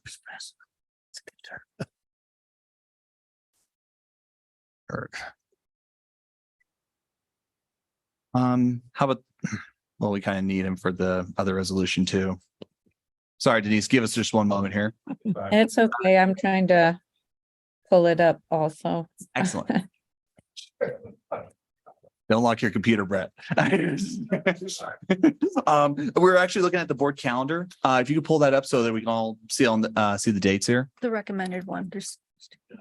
Yep. From consent agenda, yeah. Oh. Never a good sign when you can hear the rain. Sounds good to me. Yeah, Yeah, I like it. totally relaxing. Yep. All right. Yeah, Denise. Yeah. Go ahead. Yeah, so we scroll down. So January 17th, is that the board retreat date that? Mhm. Yes, Because I saw correct. something else that I thought said January 7th. Gotcha. Yeah. So the discussion as I recall is that, yeah, we, rather than the 10th, we were going to do the 9th, and, the second, go ahead. Sorry, Austin, sorry. Okay. It's not the retreat date that's the issue. Thanks for reminding me that it was Okay. moved to the 9th. And that's where I have a conflict. I sit on another board, and that is a once annual summit meeting. Gotcha. So I don't know if anybody, I think Mike had a conflict or something when it was going to be the 10th, our usual time. Exactly. And I was trying to remember if there was anything on the Thursday. Was there? And I hate to switch it like this, but the MLK event. Yeah, that's right. It was for Thursday. Okay. Not this easy. Okay. Is there any options for the board to reschedule that board meeting, perhaps? Okay, yeah, go ahead. Monday, 8th. Is Monday the 8th out of the question for? Not for me. There's another MLK Day event. Oh, there's another MLK event. Okay. What was Friday? Friday, there was something else too, right? Yeah, Friday. And that would give the cabinet a little bit more time to prepare for presentations. So I'm okay with Friday. I don't know others. good on this. For side? a regular board meeting, a Friday night. Oh, believe me, I'm not thrilled either, but yeah. I'm just trying to accommodate as many people as possible, obviously. Yeah, I'm gonna say no to that. You're gonna say no to that? Are we Okay. set on that week? What's that? Are we set on that week? Yeah, because what we do is actually, it usually is the week before that. But that doesn't give too much time for the cabinet to prepare for presentations because obviously they're on break and so forth. So yeah. Right. Would the week after be more preferable? Well, then we have our board retreat that following week. So Zach, go ahead. What time are the MLK events? They run from about, Mike. sorry. Oh, yeah. They run from about 3:00 till about 7:30. Yep. Okay. Chair Fonaghy, Yes. Could I offer perhaps Thursday, January 4th? I'll make that work. But I just want to make sure that works for the board. I'm Yeah. just looking, just. Oh, yeah, totally. Yeah. So I thought the reason we moved off the 3rd in the first place was because we didn't want to have a meeting that first week. Yeah. So at that point, we would only be delaying it by one day. So I'm wondering what the point is at that point. Yeah. Obviously, we wanted to move it to that week to give an entire week for the cabinet and so forth. But So Chair Fonaghy, just to respond to the question. okay, So yeah. thank you for that question. That Monday is a holiday, I believe. So that would give us an extra day to come back to work, and we come back to work on that Tuesday. And so that's why I was suggesting on that Thursday as an alternative. We'll make it work. All right. Good. All right. That's not seeing any objections. All right. So January 9th. let's see. Michael, this requires a motion to change the calendar, of course, correct? Well, it's part of the consent agenda. So yeah. Yeah. Okay, cool. Just we're double checking here. Do I have a motion for January 4th to be the new board meeting date? So move All right. instead of January 9th. Instead of January 9th. Thank you. Do we have a second? Second. All right. Any Mike, you want to speak on it? No. All right. Any further discussion? All those in favor signify by saying aye. Aye. Aye. Any opposed? Seeing none. We have moved that date. All right. we are good there. Now, we are moving on or going to back to. Oh, sorry, what's that? Just to confirm, it's 6 o'clock, right? Correct. Yes, normal board meeting Okay. time. Yeah, Thank you. correct. All right, we're going to be moving over to resolution 690 regarding supplemental budget. Dr. Bulger? Yes, we gave some reference to this supplemental budget resolution at a previous meeting, and now here it is coming back to the board. So I want to turn over the time to John Nisbet and also Sufehi. Yeah, thank you. I'll let the slide deck come up here. There we go. First slide. Great, thank you. So when the board adopted the budget, the initial budget, the reserve for revenue shortfall was reduced proportionately amongst program areas, and direction was given to the president to develop reductions that more closely aligned with mission and strategic plan. The proportional reductions resulted in the following adopted program budgets. So you see the first column there, the initial proposed budget, middle was the reserve for revenue shortfall, the by area reductions, and then the adopted budget in the final column. Next slide.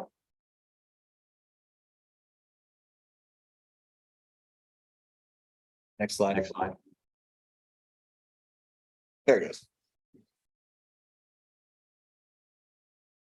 Oh, there we go. Nope, sorry. Go back one. Yep, thank you. So the budget balancing packages that were developed in June through September with input from lots of stakeholders across campus and the leadership team, they included an opportunity for staff to provide suggestions via the virtual Dropbox. Budget balancing information was reviewed with the board at 2 of the September meetings and the November 1st meeting, where President Bulger just referenced that we had discussed this. At that meeting, the board authorized president to implement 2.8 million of budget balancing that did not directly impact contracted staff. So that's the summary of this. So, and then the next slide.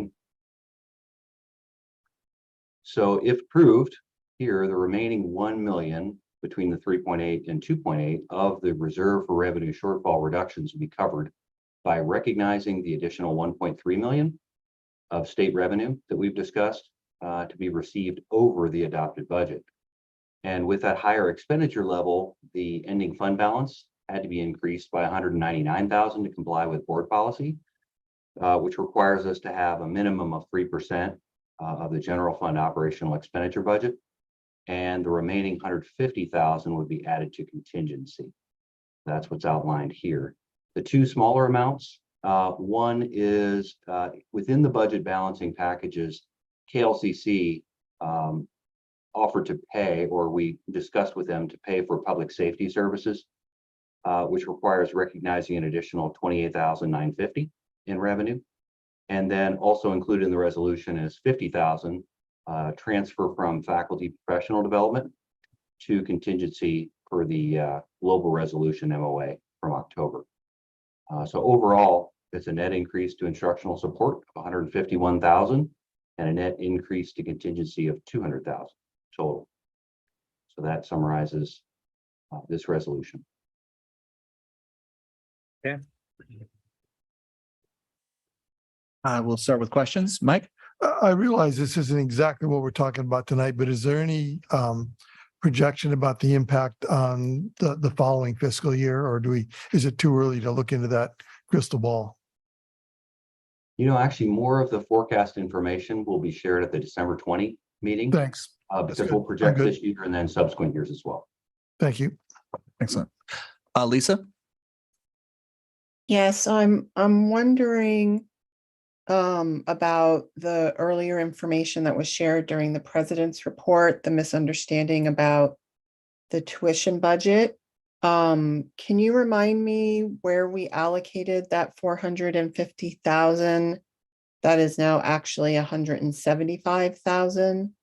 And what is the impact on the supplemental budget? Because had we included a $450,000 increase in the supplemental budget?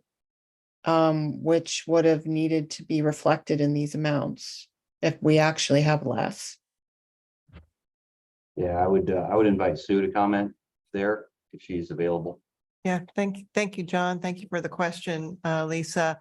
That we did not include additional tuition revenue in the supplemental budget. It was only state revenue. So there is no impact on the resolution as it's presented. Gotcha.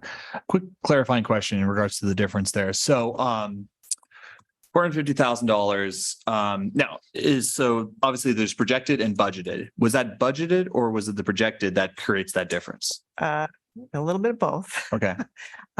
We initially had messaged that the tuition budget as adopted was a 5% year-over-year increase. When we got into the details of it over the last couple of weeks, we realized that it was not a 5% increase. Instead, the enrollment budget was a 7% increase year-over-year. So with that higher increase, obviously, we've got a 9% increase for fall enrollment and a 7.6 for summer enrollment, both over the 7%, thankfully, and which is good. But then the excess revenue is only 175,000 instead of the 450 that we anticipated when we thought the budget was a 5% year-over-year. Okay. I'll go to Lisa and then I have a follow-up. Go ahead, Lisa. Yeah, I wanted some clarification on my first question. Thank you. So when we had those conversations about the contingency transfer and the supplemental budget and the RRS in October regarding the additional revenue, what did we designate that 450,000 for? We did not at this point in time. It would add to the ending fund balance. Part of the reason we did not designate it is because winter and spring are still unknown. And you want to have a better idea of their entire year enrollment increase. Okay, so we hadn't actually designated it. It would have just been additional revenue that would have gone to the ending fund balance. That is correct. Okay, thank you very much. Any other questions? Zach. Thanks, Steve. Yeah, so just to confirm the increase in instructional of 966,000, that's the difference between the amount that we had allowed to be spent prior to determining the final reserve for revenue shortfall reductions. And it's the difference between what you proposed and what we approved. Am I following that correctly? So you want me to take this, John? Yes, please. So it's the difference between the proportional reductions that we made for the adopted budget and the budget balancing packages that were approved in or authorized in October. So, I mean, what that shows is proportionally instruction should have had a much higher reduction than the budget balancing packages ended up being. Thank you. Steve? I just want to move to approve resolution number 690. Second. All right, it's been moved and seconded. Steve, would you like to speak on it? I don't think so. I think it's been adequately covered. Excellent. Mike? I agree. Excellent. Any further discussion? Seeing none, all those in favor signify by saying aye. Aye. Aye. Aye. Those who oppose? No opposed? Motion passes. Moving on to discussion items, Fund 9. Dr. Bulger? Yes, I want to introduce a presentation on the Fund 9 programs. We understand that the board has asked about the Fund 9 programs, and I think that this presentation, we're hoping that this will be informative for you. So I'm going to turn it over again to John to lead that off. Great, thank you. All right, so let's get into it.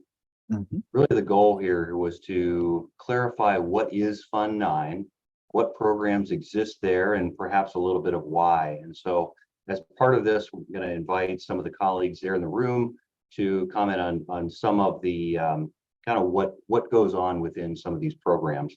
So just to lead off with some terminology, Fund 9 is a bit circular, but this comes straight out of the budget binder definition.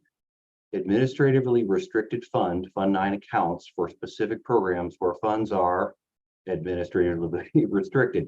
And I think some of that context will become a little more evident as we go through some of the programs. Activities recorded in these funds generate revenue primarily through specifically assessed tuition and fees. And you'll see some of that. And through other revenue generating activities like fundraising or like revenues for the Child Development Center, for example. Next slide.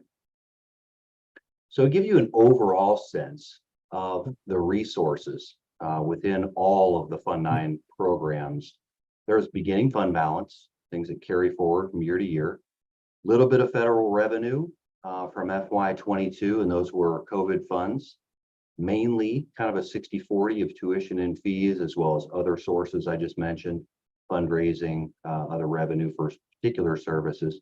But the majority, of course, is tuition and fees. And you'll see some of that as to why. Next slide. Where's the money go? So what's the funds flow out? What are the requirements of Fund 9 programs? You see them across several major categories: to fund instruction, instructional support, a lot of student services, including student programs, associations, clubs, things like that, community services, and college support services. So that you kind of get a scale there across from FY21 to 24, see some growth in student services, generally some growth across all those different categories. Next slide. If you think about it as to, okay, what are we really spending the money on? About half of it is people. Transfers out would include administrative recovery, things like that for people that are supporting, in particular, international programs. So about half people and about half material and services. Pretty clear there. Next slide. So again, categories of instruction, instructional support, student services, and so on right there. We'll get into what are the programs within those. So next. So for example, instruction. Rather than go through each individual here, I've highlighted those where the adopted budget exceeds $500,000. So you can see things like the energy management program as part of academics.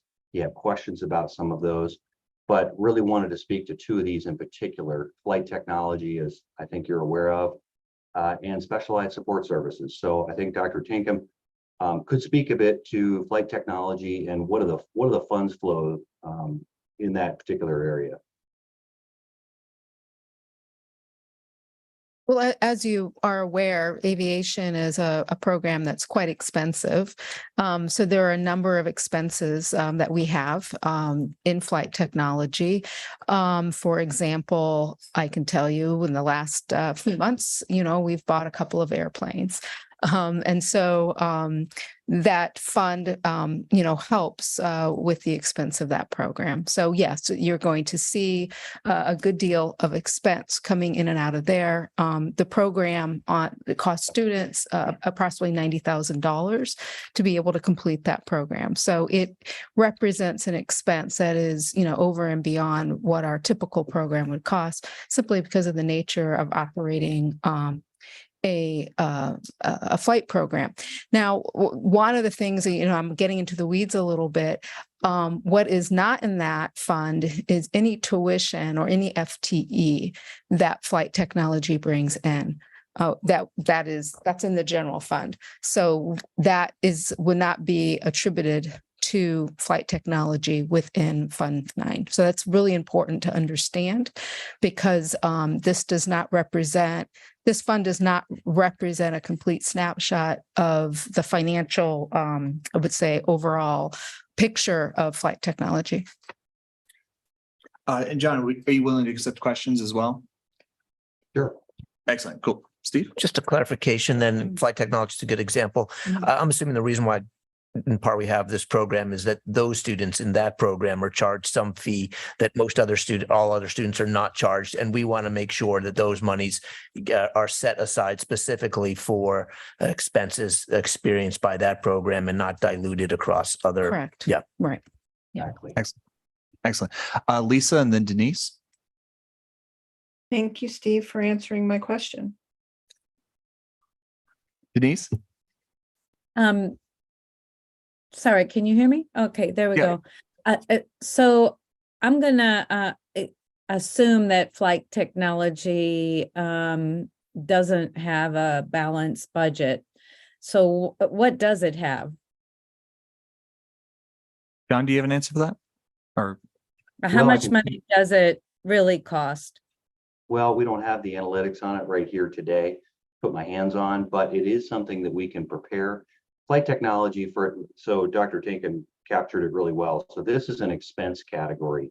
It doesn't necessarily represent all the tuition and fees there. The tuition and fees would enter into Fund 1, and there would be a subsequent transfer of funds to support that if we were to isolate it as a concise element. So we could run an analysis to show these are the tuition and fees in Fund 1. Here are the expenses associated with flight technology out of Fund 9. And we could run kind of a P&L, if you will, on that.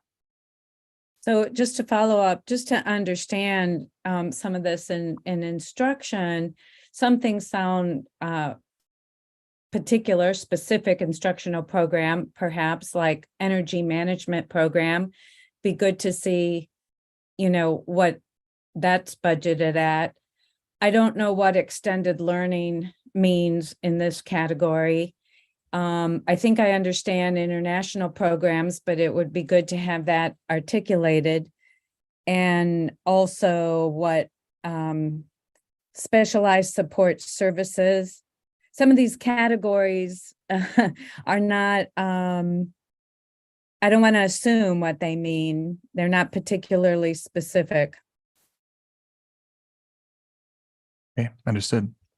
I'm going to ask Brett a question here. With flight technology, sometimes we get federal dollars. I know former Congressman Peter DeFazio brought in federal dollars for our flight technology program and stuff.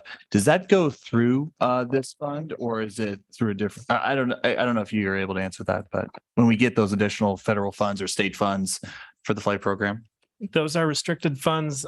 John, what Chair Fulnegi is referring to are congressional funds that are earmarked for the purchase of equipment. So I'm not sure if those would go through grants or they're restricted. So I'm not sure which funds they would go through. And maybe Sue or John, if either of you are able to help answer that. But you're correct. They're similar to Fund 9. They're restricted funds specific for a purpose. Gotcha. Oh, actually, great. Thanks. Yeah, so the federal funding and otherwise go through Fund 8, which is our grants. Thank you. So the grants that we have received, which we've received a couple, all fund through our Fund 8 funding and would not be a part of the Fund 9. Thank you. Appreciate that. All right. Any further questions? Otherwise, John can move on to the next slide. Okay, go ahead. So getting a little bit more simplistic, instructional support. So that's a lot of the technology fee, for example, is represented here. And again, it's not highlighted. It's under 500,000 here in the expense category. But academic technology, if Dr. Tinkham would like to comment or grant on that piece. I don't have any further comments on that. Okay. Unless there's specific questions. Any questions? What is academic technology? We have an academic technology center within our library. They help support faculty in developing materials to teach online. And there's a number of services that they have, both with supporting students and supporting faculty members in the development of materials and supporting students be successful in the classroom. And does it have a particular budget? Of course, it has a particular budget. I'm not aware of the exact amount. John may have that information. Okay. not at the tip of my fingers. We're just kind of categorically going over what the programs are that exist within Fund 9. It would Thank be, the academic technology would be above 500,000. So we wanted to highlight those programs that exist with a larger budget amount to share with the board today. But in terms of getting into, financial nitty gritty, we'd have to go back and analyze some of that. We have it, of course. Understood. Any further questions on this slide? Seeing none. Okay. Go ahead.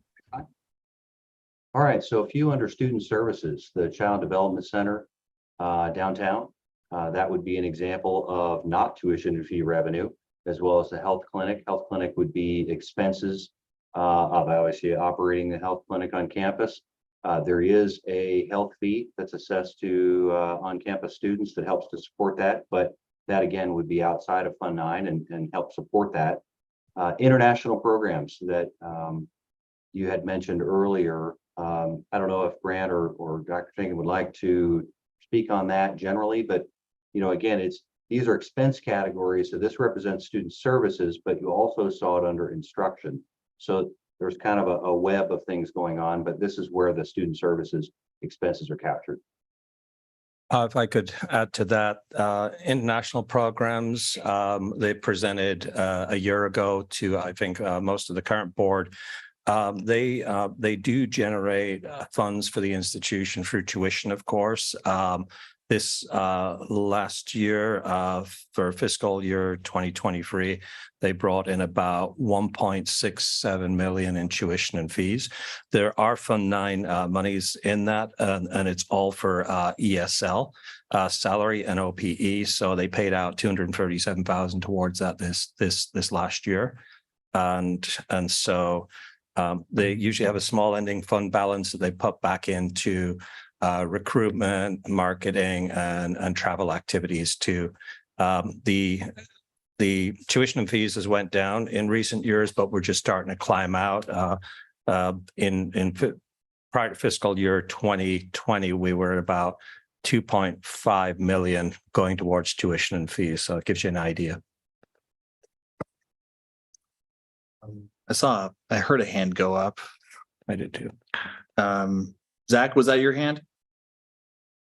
I think it's mine. I accidentally raised it and then put it down and then raised it again. Got it. No worries. Any questions in regards to this slide? Yeah. Yeah, go So I have a question about the international program. Thank you. I couldn't see who was speaking, but somebody, I think it was Column, Yes. clarified that the international program is not only an expense, but it generates funds for the institution. And I'm wondering if somebody could clarify or speak about the historical relationship between the international program and Titan Court.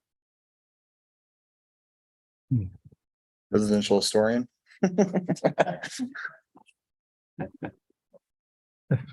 I can do my best, Lisa. How so? Well, my understanding is that they were developed collaboratively, and that the goal was for the international program to help cover some of the expenses of Titan Court. And I was wondering if you could talk about that. I can mention start, and then if you want to finish. I'm not sure historically, but I know right now that international programs pays for about 100 beds a year in Titan Court. Weber, and so the majority of our students come in fall, and we also bring in students in winter and spring. So we international programs does pay for them each year. So they actually help towards Titan Court as well in that. And did you have any?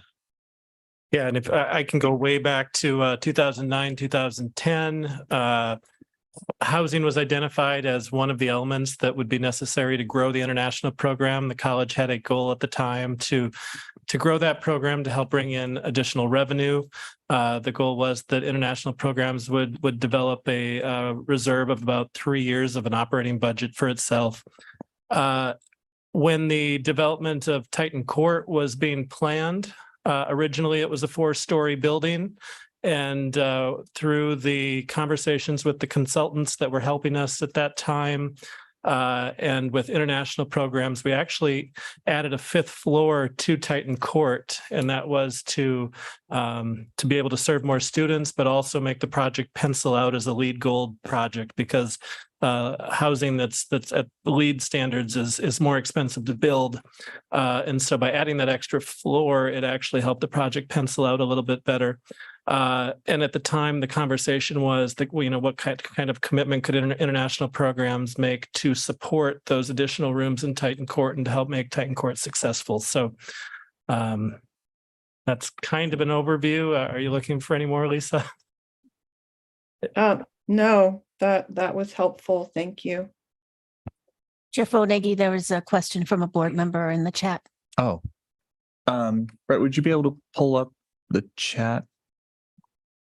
Oh, Zach. Oh, okay. So Zach, please send out info about, Kwanzaa event. Do the international students pay more at Titan Court than students with residency? I'll ask Mandy. I think it's the same cost, but I'll check with Mandy. Okay. Yeah. I'm not sure what the official statement is, but I've heard from a lot of international students firsthand that they pay a lot more than residential students by about $400. Thank you for that. We'll follow up with some additional information. If I can mention one thing, though, I remember back in the day, the model that this was built on was looking at Green River Community College in Kent, Washington State area. They are one of the biggest community colleges for international students in the region and even in the country.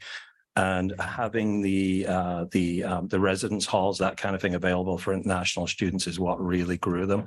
Our team here, when we recruit abroad, that is between that and our relationship with U of O. It's kind of what we wouldn't be getting our students if we didn't have the resident halls for them. They do not pay a lot more, that's not correct, is what Mandy said about what you mentioned about that. So they don't pay a lot more. There is a bit of an increase, but not hundreds of dollars in that same way. I'll check on the cost and bring that back to the Board of Education. Greatly appreciate that. Thank you. All right. Any additional questions? All right. With that, we can move on to the next slide. All right, so just in community services, just one operation, the KLCC and the radio station downtown. I meet with Jim Rondeau every couple of weeks, and he's doing a fantastic job there. Essentially, that is just running the radio station. He is doing an innovative job of kind of moving from a traditional radio operation to moving to more digital content creation, bringing in staff to do that, and that's going to continue. Questions on the radio station? All right, seeing none. Okay. And for college support services, really representing again what I mentioned earlier about the technology fee. We have a per credit fee that comes in order to support smart boards, Wi-Fi, things like that through our IT division. Transportation, just to note on that, that really covers parking lot maintenance. It provides students the bus pass and things like that. There's a per term fee. Understood. Questions on that at all? Seeing none. Okay. Yep, go ahead. So they're just general notes just to comment on here. Fund 9 programs can have multiple expense categories as I talked. They're not necessarily self-supporting. You can have instances, of course. I think there's a misconception that every Fund 9 program should be self-supporting. We'd love that, of course, but it's not necessarily why they're in Fund 9. The general fund does historically provide a net 1.5 million of support to Fund 9 programs, and that really comes from, again, the tuition and fees. You heard about Dr. Joyce mentioning the tuition fees coming in for the international programs for flight technology. Those do fund the expense for those things. Transfers, this is an item we've recently uncovered, really credit Sue Fahey and her work. Peeling that onion again, transfers since 2017, as we've noted, from the general fund to Fund 9 have been insufficient. And we found in net that they have resulted in several deficits.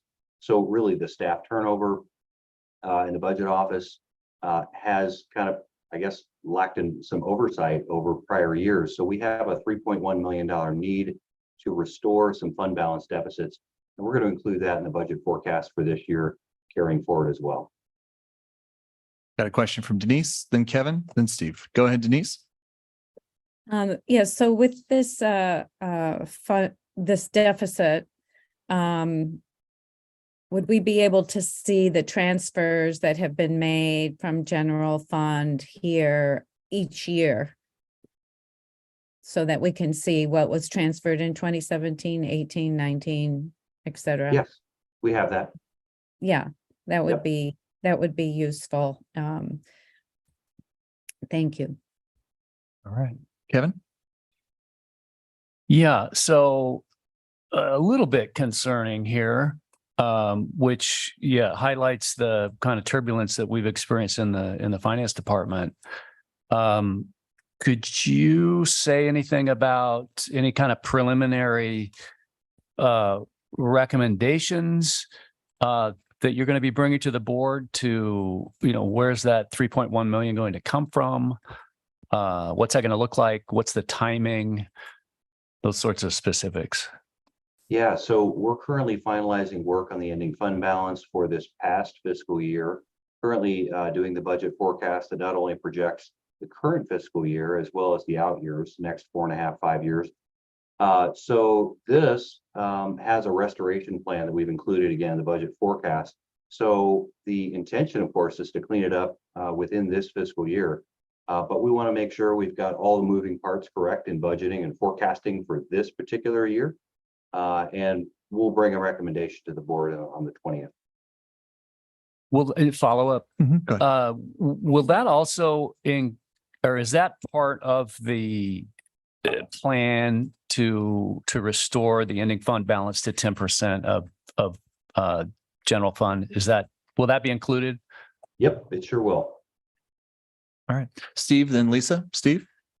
Yeah, well, thanks, of course, to Sue, as always, for helping us, improve our budgeting and management of these things. This kind of brings up this follow-up question. So at least as I am understanding this issue is that we've accrued as much as 3.1 million in deficit, which suggests that we aren't annually doing a true up, right, to check on those Fund 9 balances. I assume had we done that, we would have discovered this problem sooner, whatever, we addressed it in other kinds of ways. So I would hope then that that's part of the recommendations, that there be some kind of an annual true up with these Fund 9 accounts or indexes, so that we don't have to, swallow this thing, such a large thing, once every 3 or 4 or 5 years, but are dealing with it annually. Yes, precisely. Okay, Lisa, and then Denise. Yeah, so when you said there's a 3.1 million, that there are insufficient funds resulting in a 3.1 million fund balance deficit, you're speaking specifically to Fund 9, correct? Correct. So you're not talking about the general fund. Do we have a policy regarding ending fund balances for Fund 9? My understanding is we only have a policy for ending fund balance for Fund 1, which is the general fund. I believe that's correct. And so we're talking about specific programs running deficits in their budgets that have created a deficit overall in Fund 9. Correct. So there are several programs that did not have sufficient transfers in prior years. And so it's the net of all of that, the cumulative sum, if you will, is 3.1 million. And if it's been over previous years, do they have enough revenue to operate this year? So each of the fund balances, some have, of course, surpluses. There are ending fund balances for some of those, some where the expenses obviously exceeded their fund balance. There are accumulating deficits. Again, the 3.1 is the sum of all of that. So each year, each program has a budget for expenditure. And so if there's a $1 million deficit in a particular program and they every year spend 500,000, and there was not a transfer for 3 years, you know, for example, so it would be adding to the deficit. Am I capturing your question? Yes, you are. Absolutely. Thank you. I'm just trying to make sure I'm understanding it correctly. Thank you. Okay. Excellent. Denise? So yes, I think generally speaking, I think what your point was is that there have been fund deficits that have accumulated over a number of years. They've continued to go more and more negative because they have not had revenue transfers into those particular programs, and the expenditures just continue. All right. Denise and then Steve. Well, which kind of leads to my point and following up on Steve and Lisa's points as well. This is why I think it's important, and I would like to see what the budget is for these particular programs, because I understood that Fund 9 programs may not be self-supporting, although that might be a worthwhile goal. We still need, I think, to see program by program what things look like in order to make a good analysis of not only how this has accumulated, but really where it's going. Yeah, I think one of the reasons that this perhaps was missed is that each year there actually is a budget for each program's funds.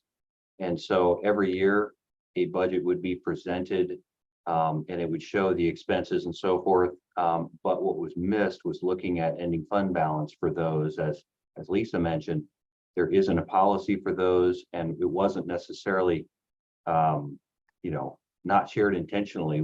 I think it was just overlooked through turnover. So by now, Sue, having done the due diligence to go in and look at those ending fund balances, discovered, hey, these were in deficit, and each year there was a budget that was approved for each of the programs, and it just continued to accrue. Right. And I think it's important for us to be aware and to look at that, because just like we've looked at other ways in which things can be trimmed as well as enhanced, Fund 9 it falls into that same category, same analysis. Yes. Okay. Before we move on to Steve, is this the last slide? Just out of curiosity? Yes. Okay, good. Steve, go ahead. Yeah, my interest is a little more at a policy level, a little less at the specifics, the amounts and the budgeted amounts and expenditures on a yearly basis. But just so it sounds like we're going to take a closer look and we'll see some recommendations for you all to better manage this at your level, but also to give the board the view it needs or desires. I'll just throw out my thoughts on that I'm assuming that given the nature of Fund 9, these restricted funds, that those funds remaining at the end of the year carry forward, right? Because you could imagine that the example we were given earlier about buying a couple of airplanes, that might be the kind of thing they need to save up for several years before they're ready to buy that airplane. And it might also be the case where they need to buy the airplane and deficit fund it and then build the fund back up, in the subsequent years. So there may be good reasons to actually carry deficits in some cases, especially, of course, when you know that the revenues are going to backfill that over time. And there equally are good reasons to carry surpluses into subsequent years. All right. take at least 10 seconds over time here just to state that I think that this might also be a good topic for the budget subcommittee to take a look at as well through our shared governance. President Smith, I think you sit on that committee, right? The budget subcommittee. Yeah. Not this year, no. Oh, not this year. Oh, gotcha. Okay, gotcha. But yeah, I think this could be definitely something to discuss a little bit further with through our shared governance process for ideas, solutions, and so forth. So anything else? I know we're over time, but anything else from the board? Seeing none, we will move on to the next discussion item. Yes, and now we have a couple of reports, an academic affairs update and also a student affairs update. Thank you. Thank you.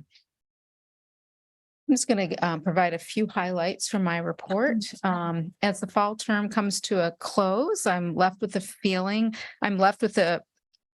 very proud of the dedication of our faculty and our staff that they've shown to our students and the betterment of our institution. I want to assure all of you that there is a lot of great work that's taking place at this institution.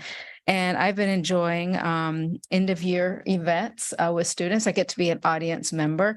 It's just fabulous to be able to take part in all of those. And I'm not sure if any of you have been getting out and about and going to concerts or any student events, but I would strongly encourage you to do so because you get to see what we're really doing here at our institution. I was fortunate enough to be able to attend the Northwest Commission on Colleges and Universities Conference in Seattle this past November. This conference emphasized understanding and embracing disruptive innovations for the benefits of student success. As you know, we do have an AI task force. I've learned that we are definitely very proactive in our approach, and we are the envy of other institutions. Both myself, I've been reported that information, and also my co-chair, Kevin Steeves, on the AI task force, as well as receiving that information. At the commission, at the conference, we were given the opportunity to meet with our liaisons and ask questions about our accreditation cycle. As you may be aware, our next mid-cycle site visit will take place next fall in October. Mid-cycle site visits are formative in nature, and they represent an opportunity for us to seek feedback from our peers. Accreditation is a 7-year cycle, so we're going into year 3 next fall. And we have been meeting, I've been meeting with a small team since July to get ready for that mid-cycle visit. As I mentioned, the President's Artificial Intelligence Task Force is going well. We had our very first meeting on November 17th, and we provided our first quarterly report to the President. So we are meeting all of our deadlines.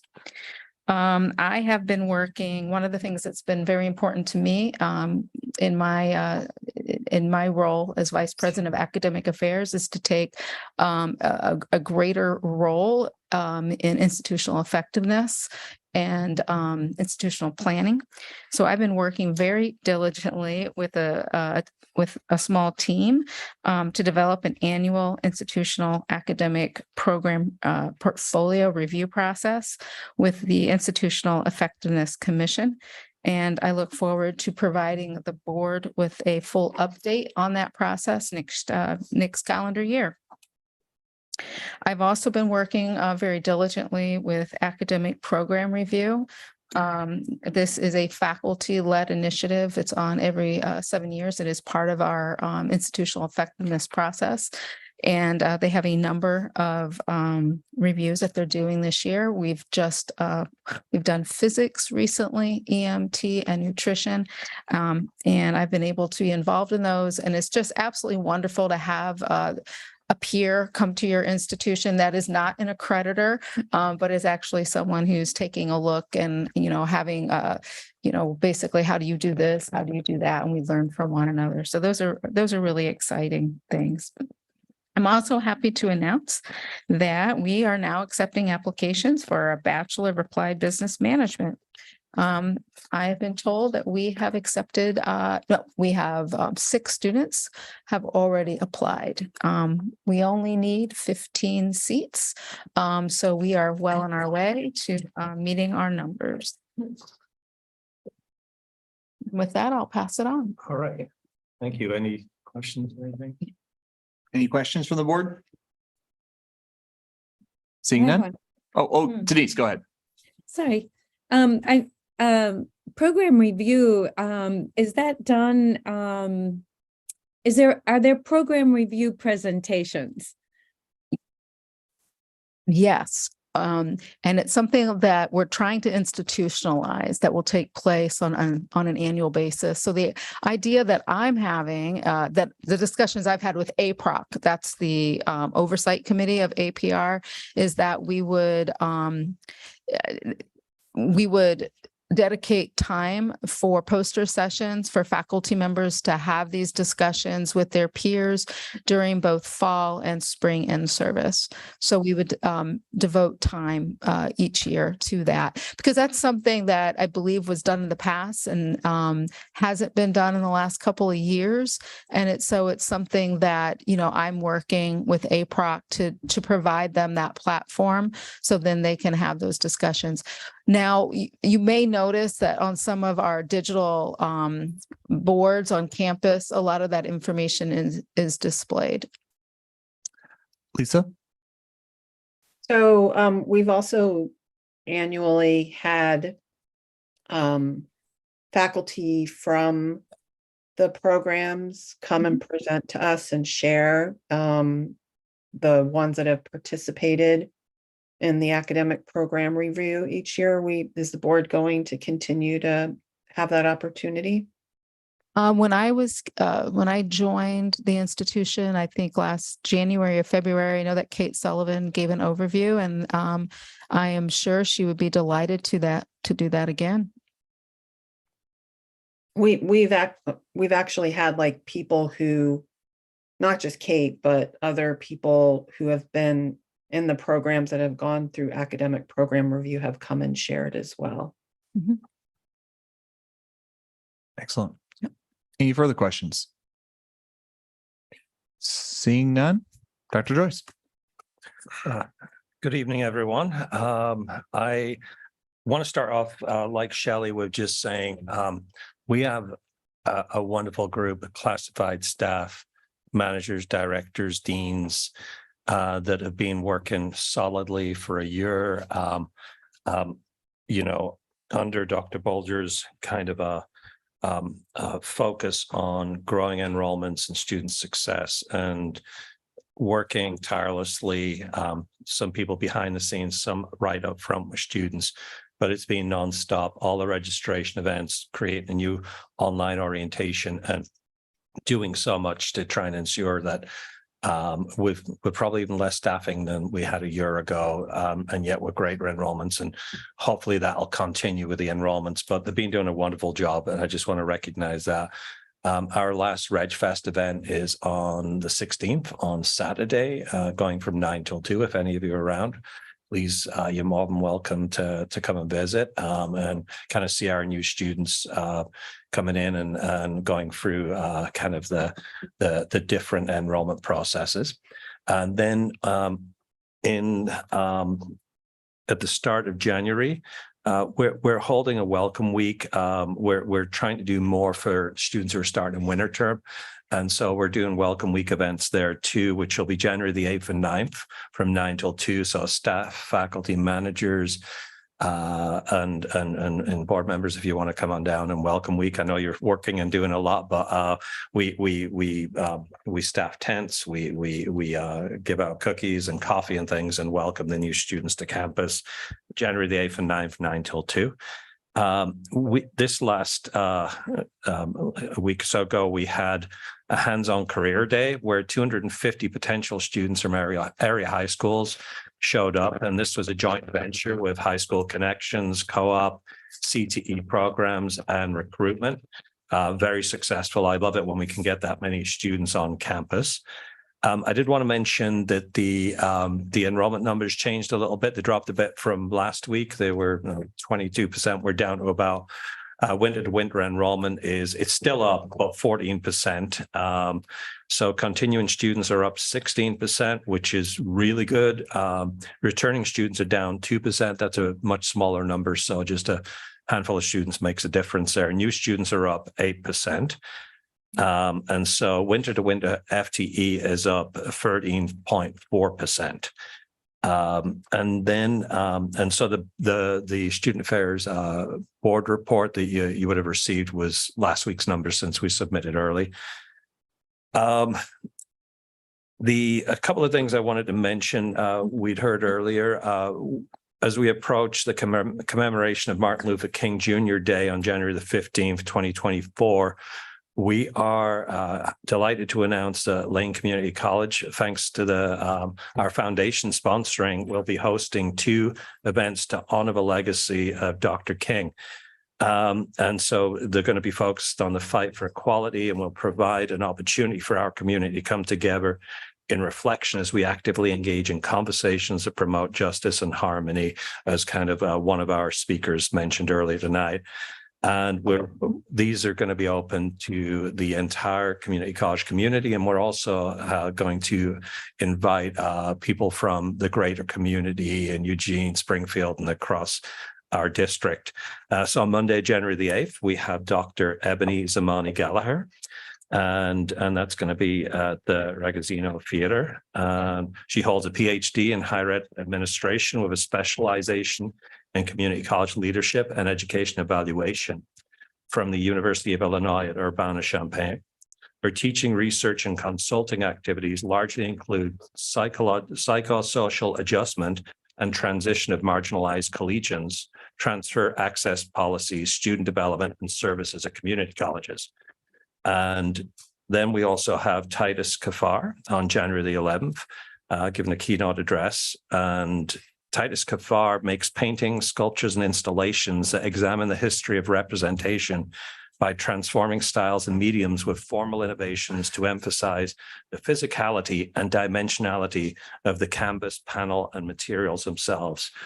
And so he received an MFA from Yale and was a distinguished recipient of a 2018 MacArthur Fellowship. So there are links to both of these wonderful speakers in the Student Affairs report.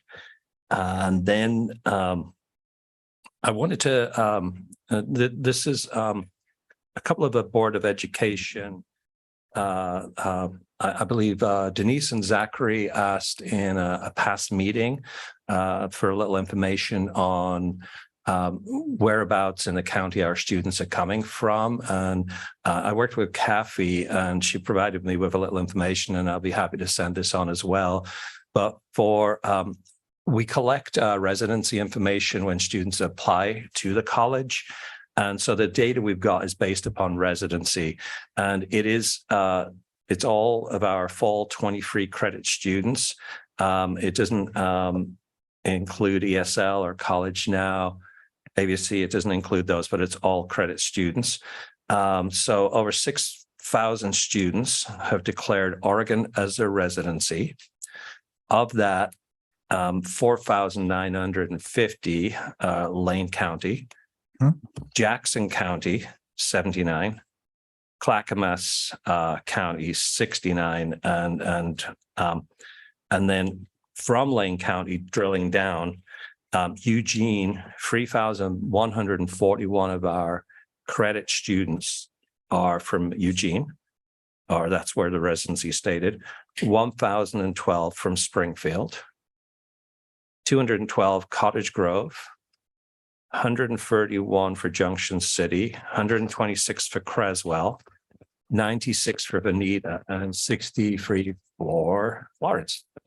And so we can look into, more in the future, what programs are involved in. One of the things it is hard sometimes to get students to update addresses and things like that. And I would imagine some students move closer during their time here at Lane. I just wanted to give you that bit of information too, to get a better idea of where our students are living, at least when they're applying.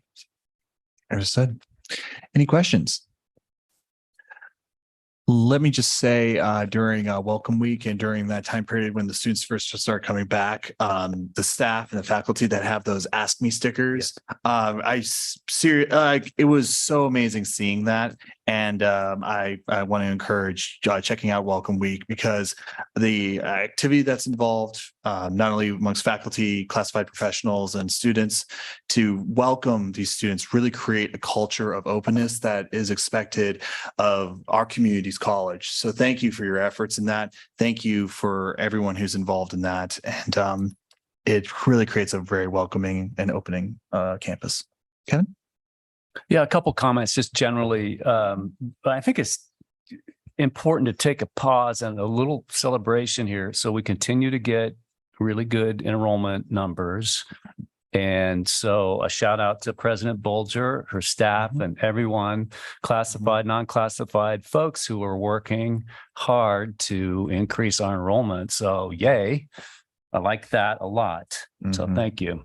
And then also I want to appreciate the level of detail, the time that it takes to prepare these informational reports. So thank you. And just kind of a humorous shout out to Jennifer. As I was reading your report, I could literally hear the baseball team cheering outside of my window when I read about the efforts to secure a bid for improving the drainage and field surfaces. So thank you. Causation, correlation. Any other questions, comments? Seeing none. All right. We'll move on to the informational reports. I'm so sorry. I totally misquoted here. LCCA reports. Adrian Mitchell.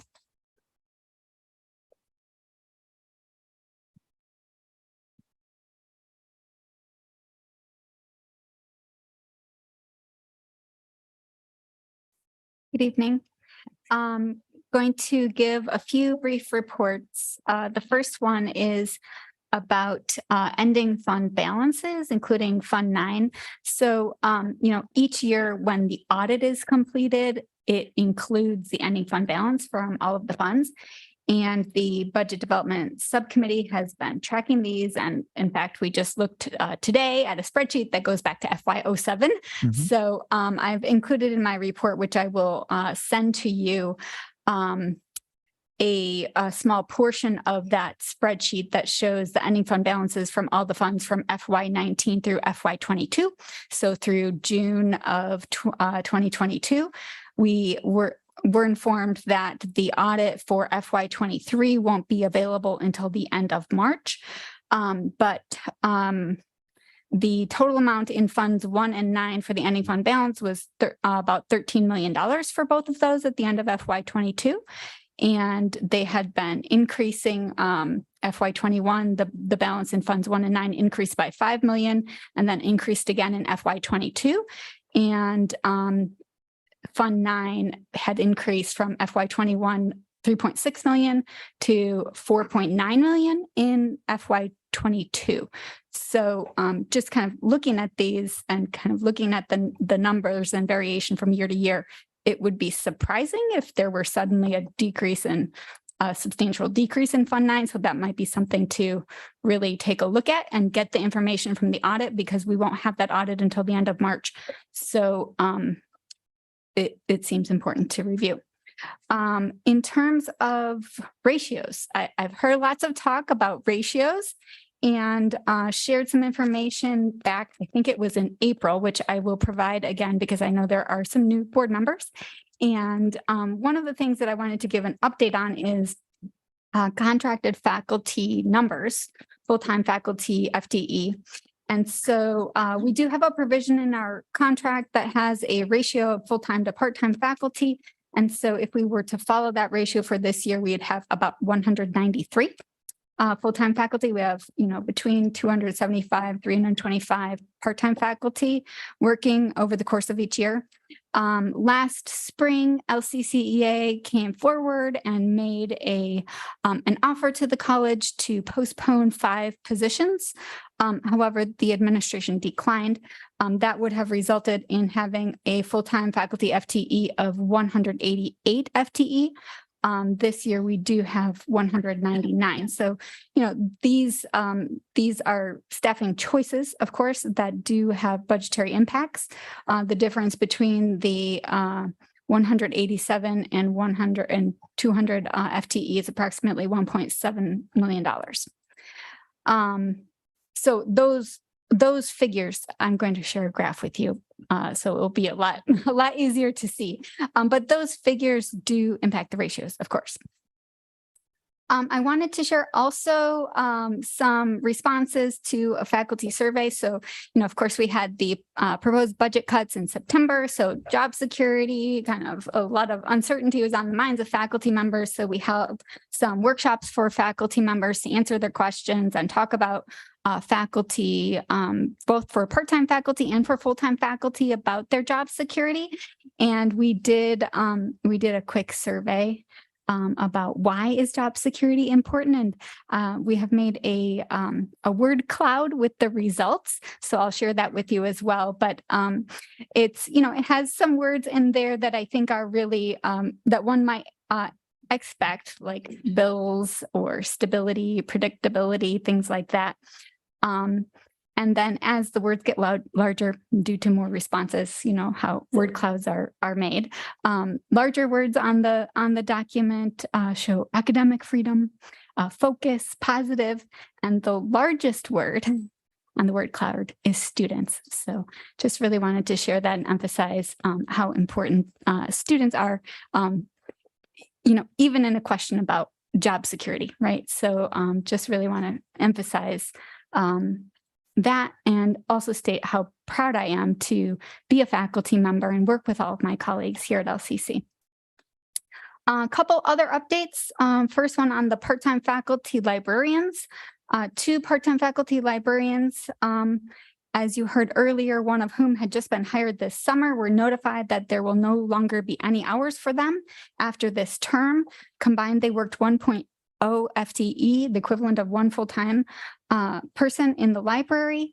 And this reduction had been included in the budget balancing package that was not approved. There was, from what I recall at the September meeting, there were no votes to approve any active personnel cuts. So we were very surprised to learn about these sudden cuts last week, and there was no notice to LCCEA. We heard it through the grapevine and had to make an information request to find out that this took place.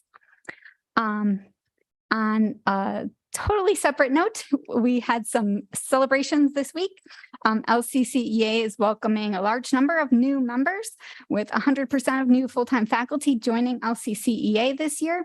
Our membership committee hosted 2 celebrations and had some cupcakes this week and for departments with 100% LCCEA membership. So congratulations to writing, literature, ABSE, math, assessment, curriculum, physics, counseling, academic technology, health clinic, performing arts, physical therapy assistant, tutoring, health, multicultural center, gender equity center, media arts, PE, earth and environmental science, ESL, languages, ALS, HIM, medical assisting, career pathways, chemistry, and cooperative ed. And I think I missed one in there, for part-time, full-time faculty or both. And congratulations to nursing, ABSE, and writing for the largest membership increases. And thank you. That's it. Thank you. All right, Frankie. LCCEF report. Good morning, or good morning. I know. I'm tired. Right there with Sure you. all of you are. So good evening, all board members and Dr. President Bolger. So tired. Anyways, my name is Frankie. My pronouns are she and hers. Right now, we're seeing an economic climate where workers across the country are getting double-digit wage increases. Our initial wage proposal reflected, let me increase the font size. I didn't realize my eyes were so tired. So I apologize. Okay, our initial wage proposal reflected the reality of the past 7 years. While the numbers may surpass what the administration is putting forth, it's essential to acknowledge that we cannot afford to make major concessions. We heard the administration talking today about trading wages for benefits. Maybe some well-paid folks at this college could afford to horse trade their livelihoods, but we can't afford that. We're heading into mediation in the new year in hopes that the administration will get in touch with the reality of the rest of us are living in.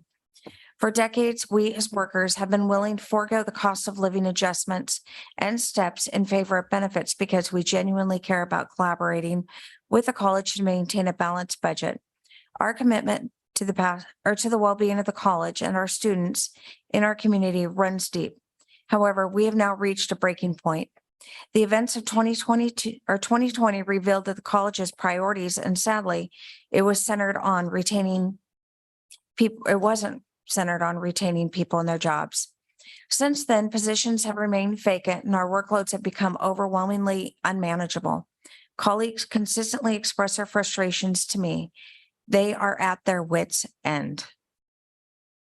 We're not asking for the moon. We simply want to live, access healthcare, and provide for our families. Regrettably, these basic needs have become more elusive today than they were just a few short years ago. It's time to face the facts. We cannot sustain this level of strain indefinitely. The college's decisions impact not only our livelihoods, but also the quality of education and services we provide to the community. It's time to prioritize the well-being of the hardworking individuals who contribute every day to the success of Lane. Thank you very much. Thank you. All right, now information reports. Any questions in regards to any of the reports? Kevin, thank you for your comments earlier as well. All right, seeing none, we'll move on to the good of the, sorry, Steve, was that information? I have a question. In the past anyways, we used to get an enrollment report. I don't see one expressly called out here. Maybe it's tucked into something else. Yes, the student affairs report, it's Thank first you. page on that one, yes. Thanks. Okay, perfect. Any other questions in regards to information reports?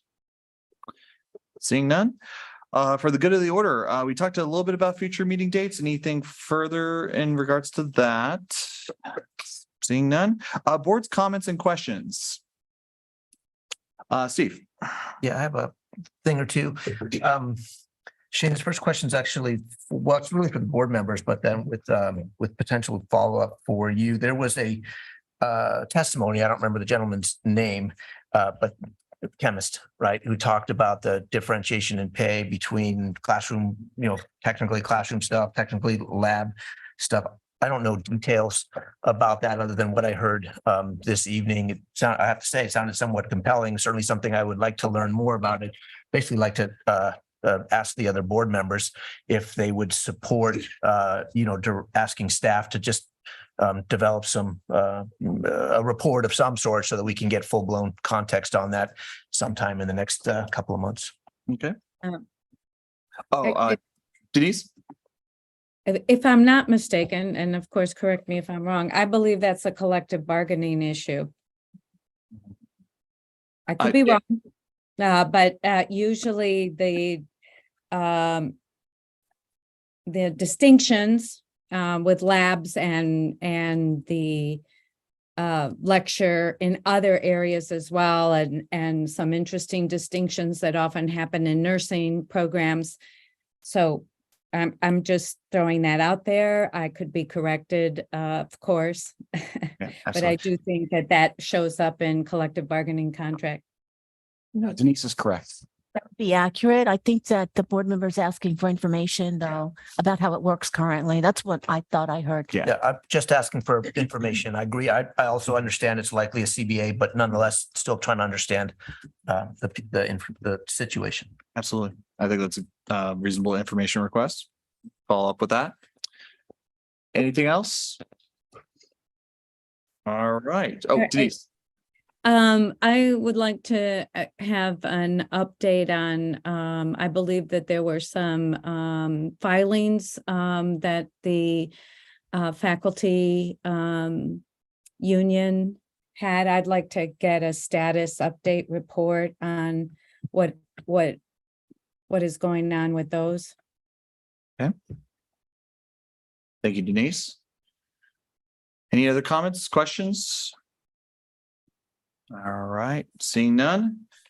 We will move to adjournment. We do have an executive session after this. So with anything else, we will adjourn. Are we taking a few minutes? Yeah, let's go ahead and take a 10-minute break just to get everything set up and everything. Thank you.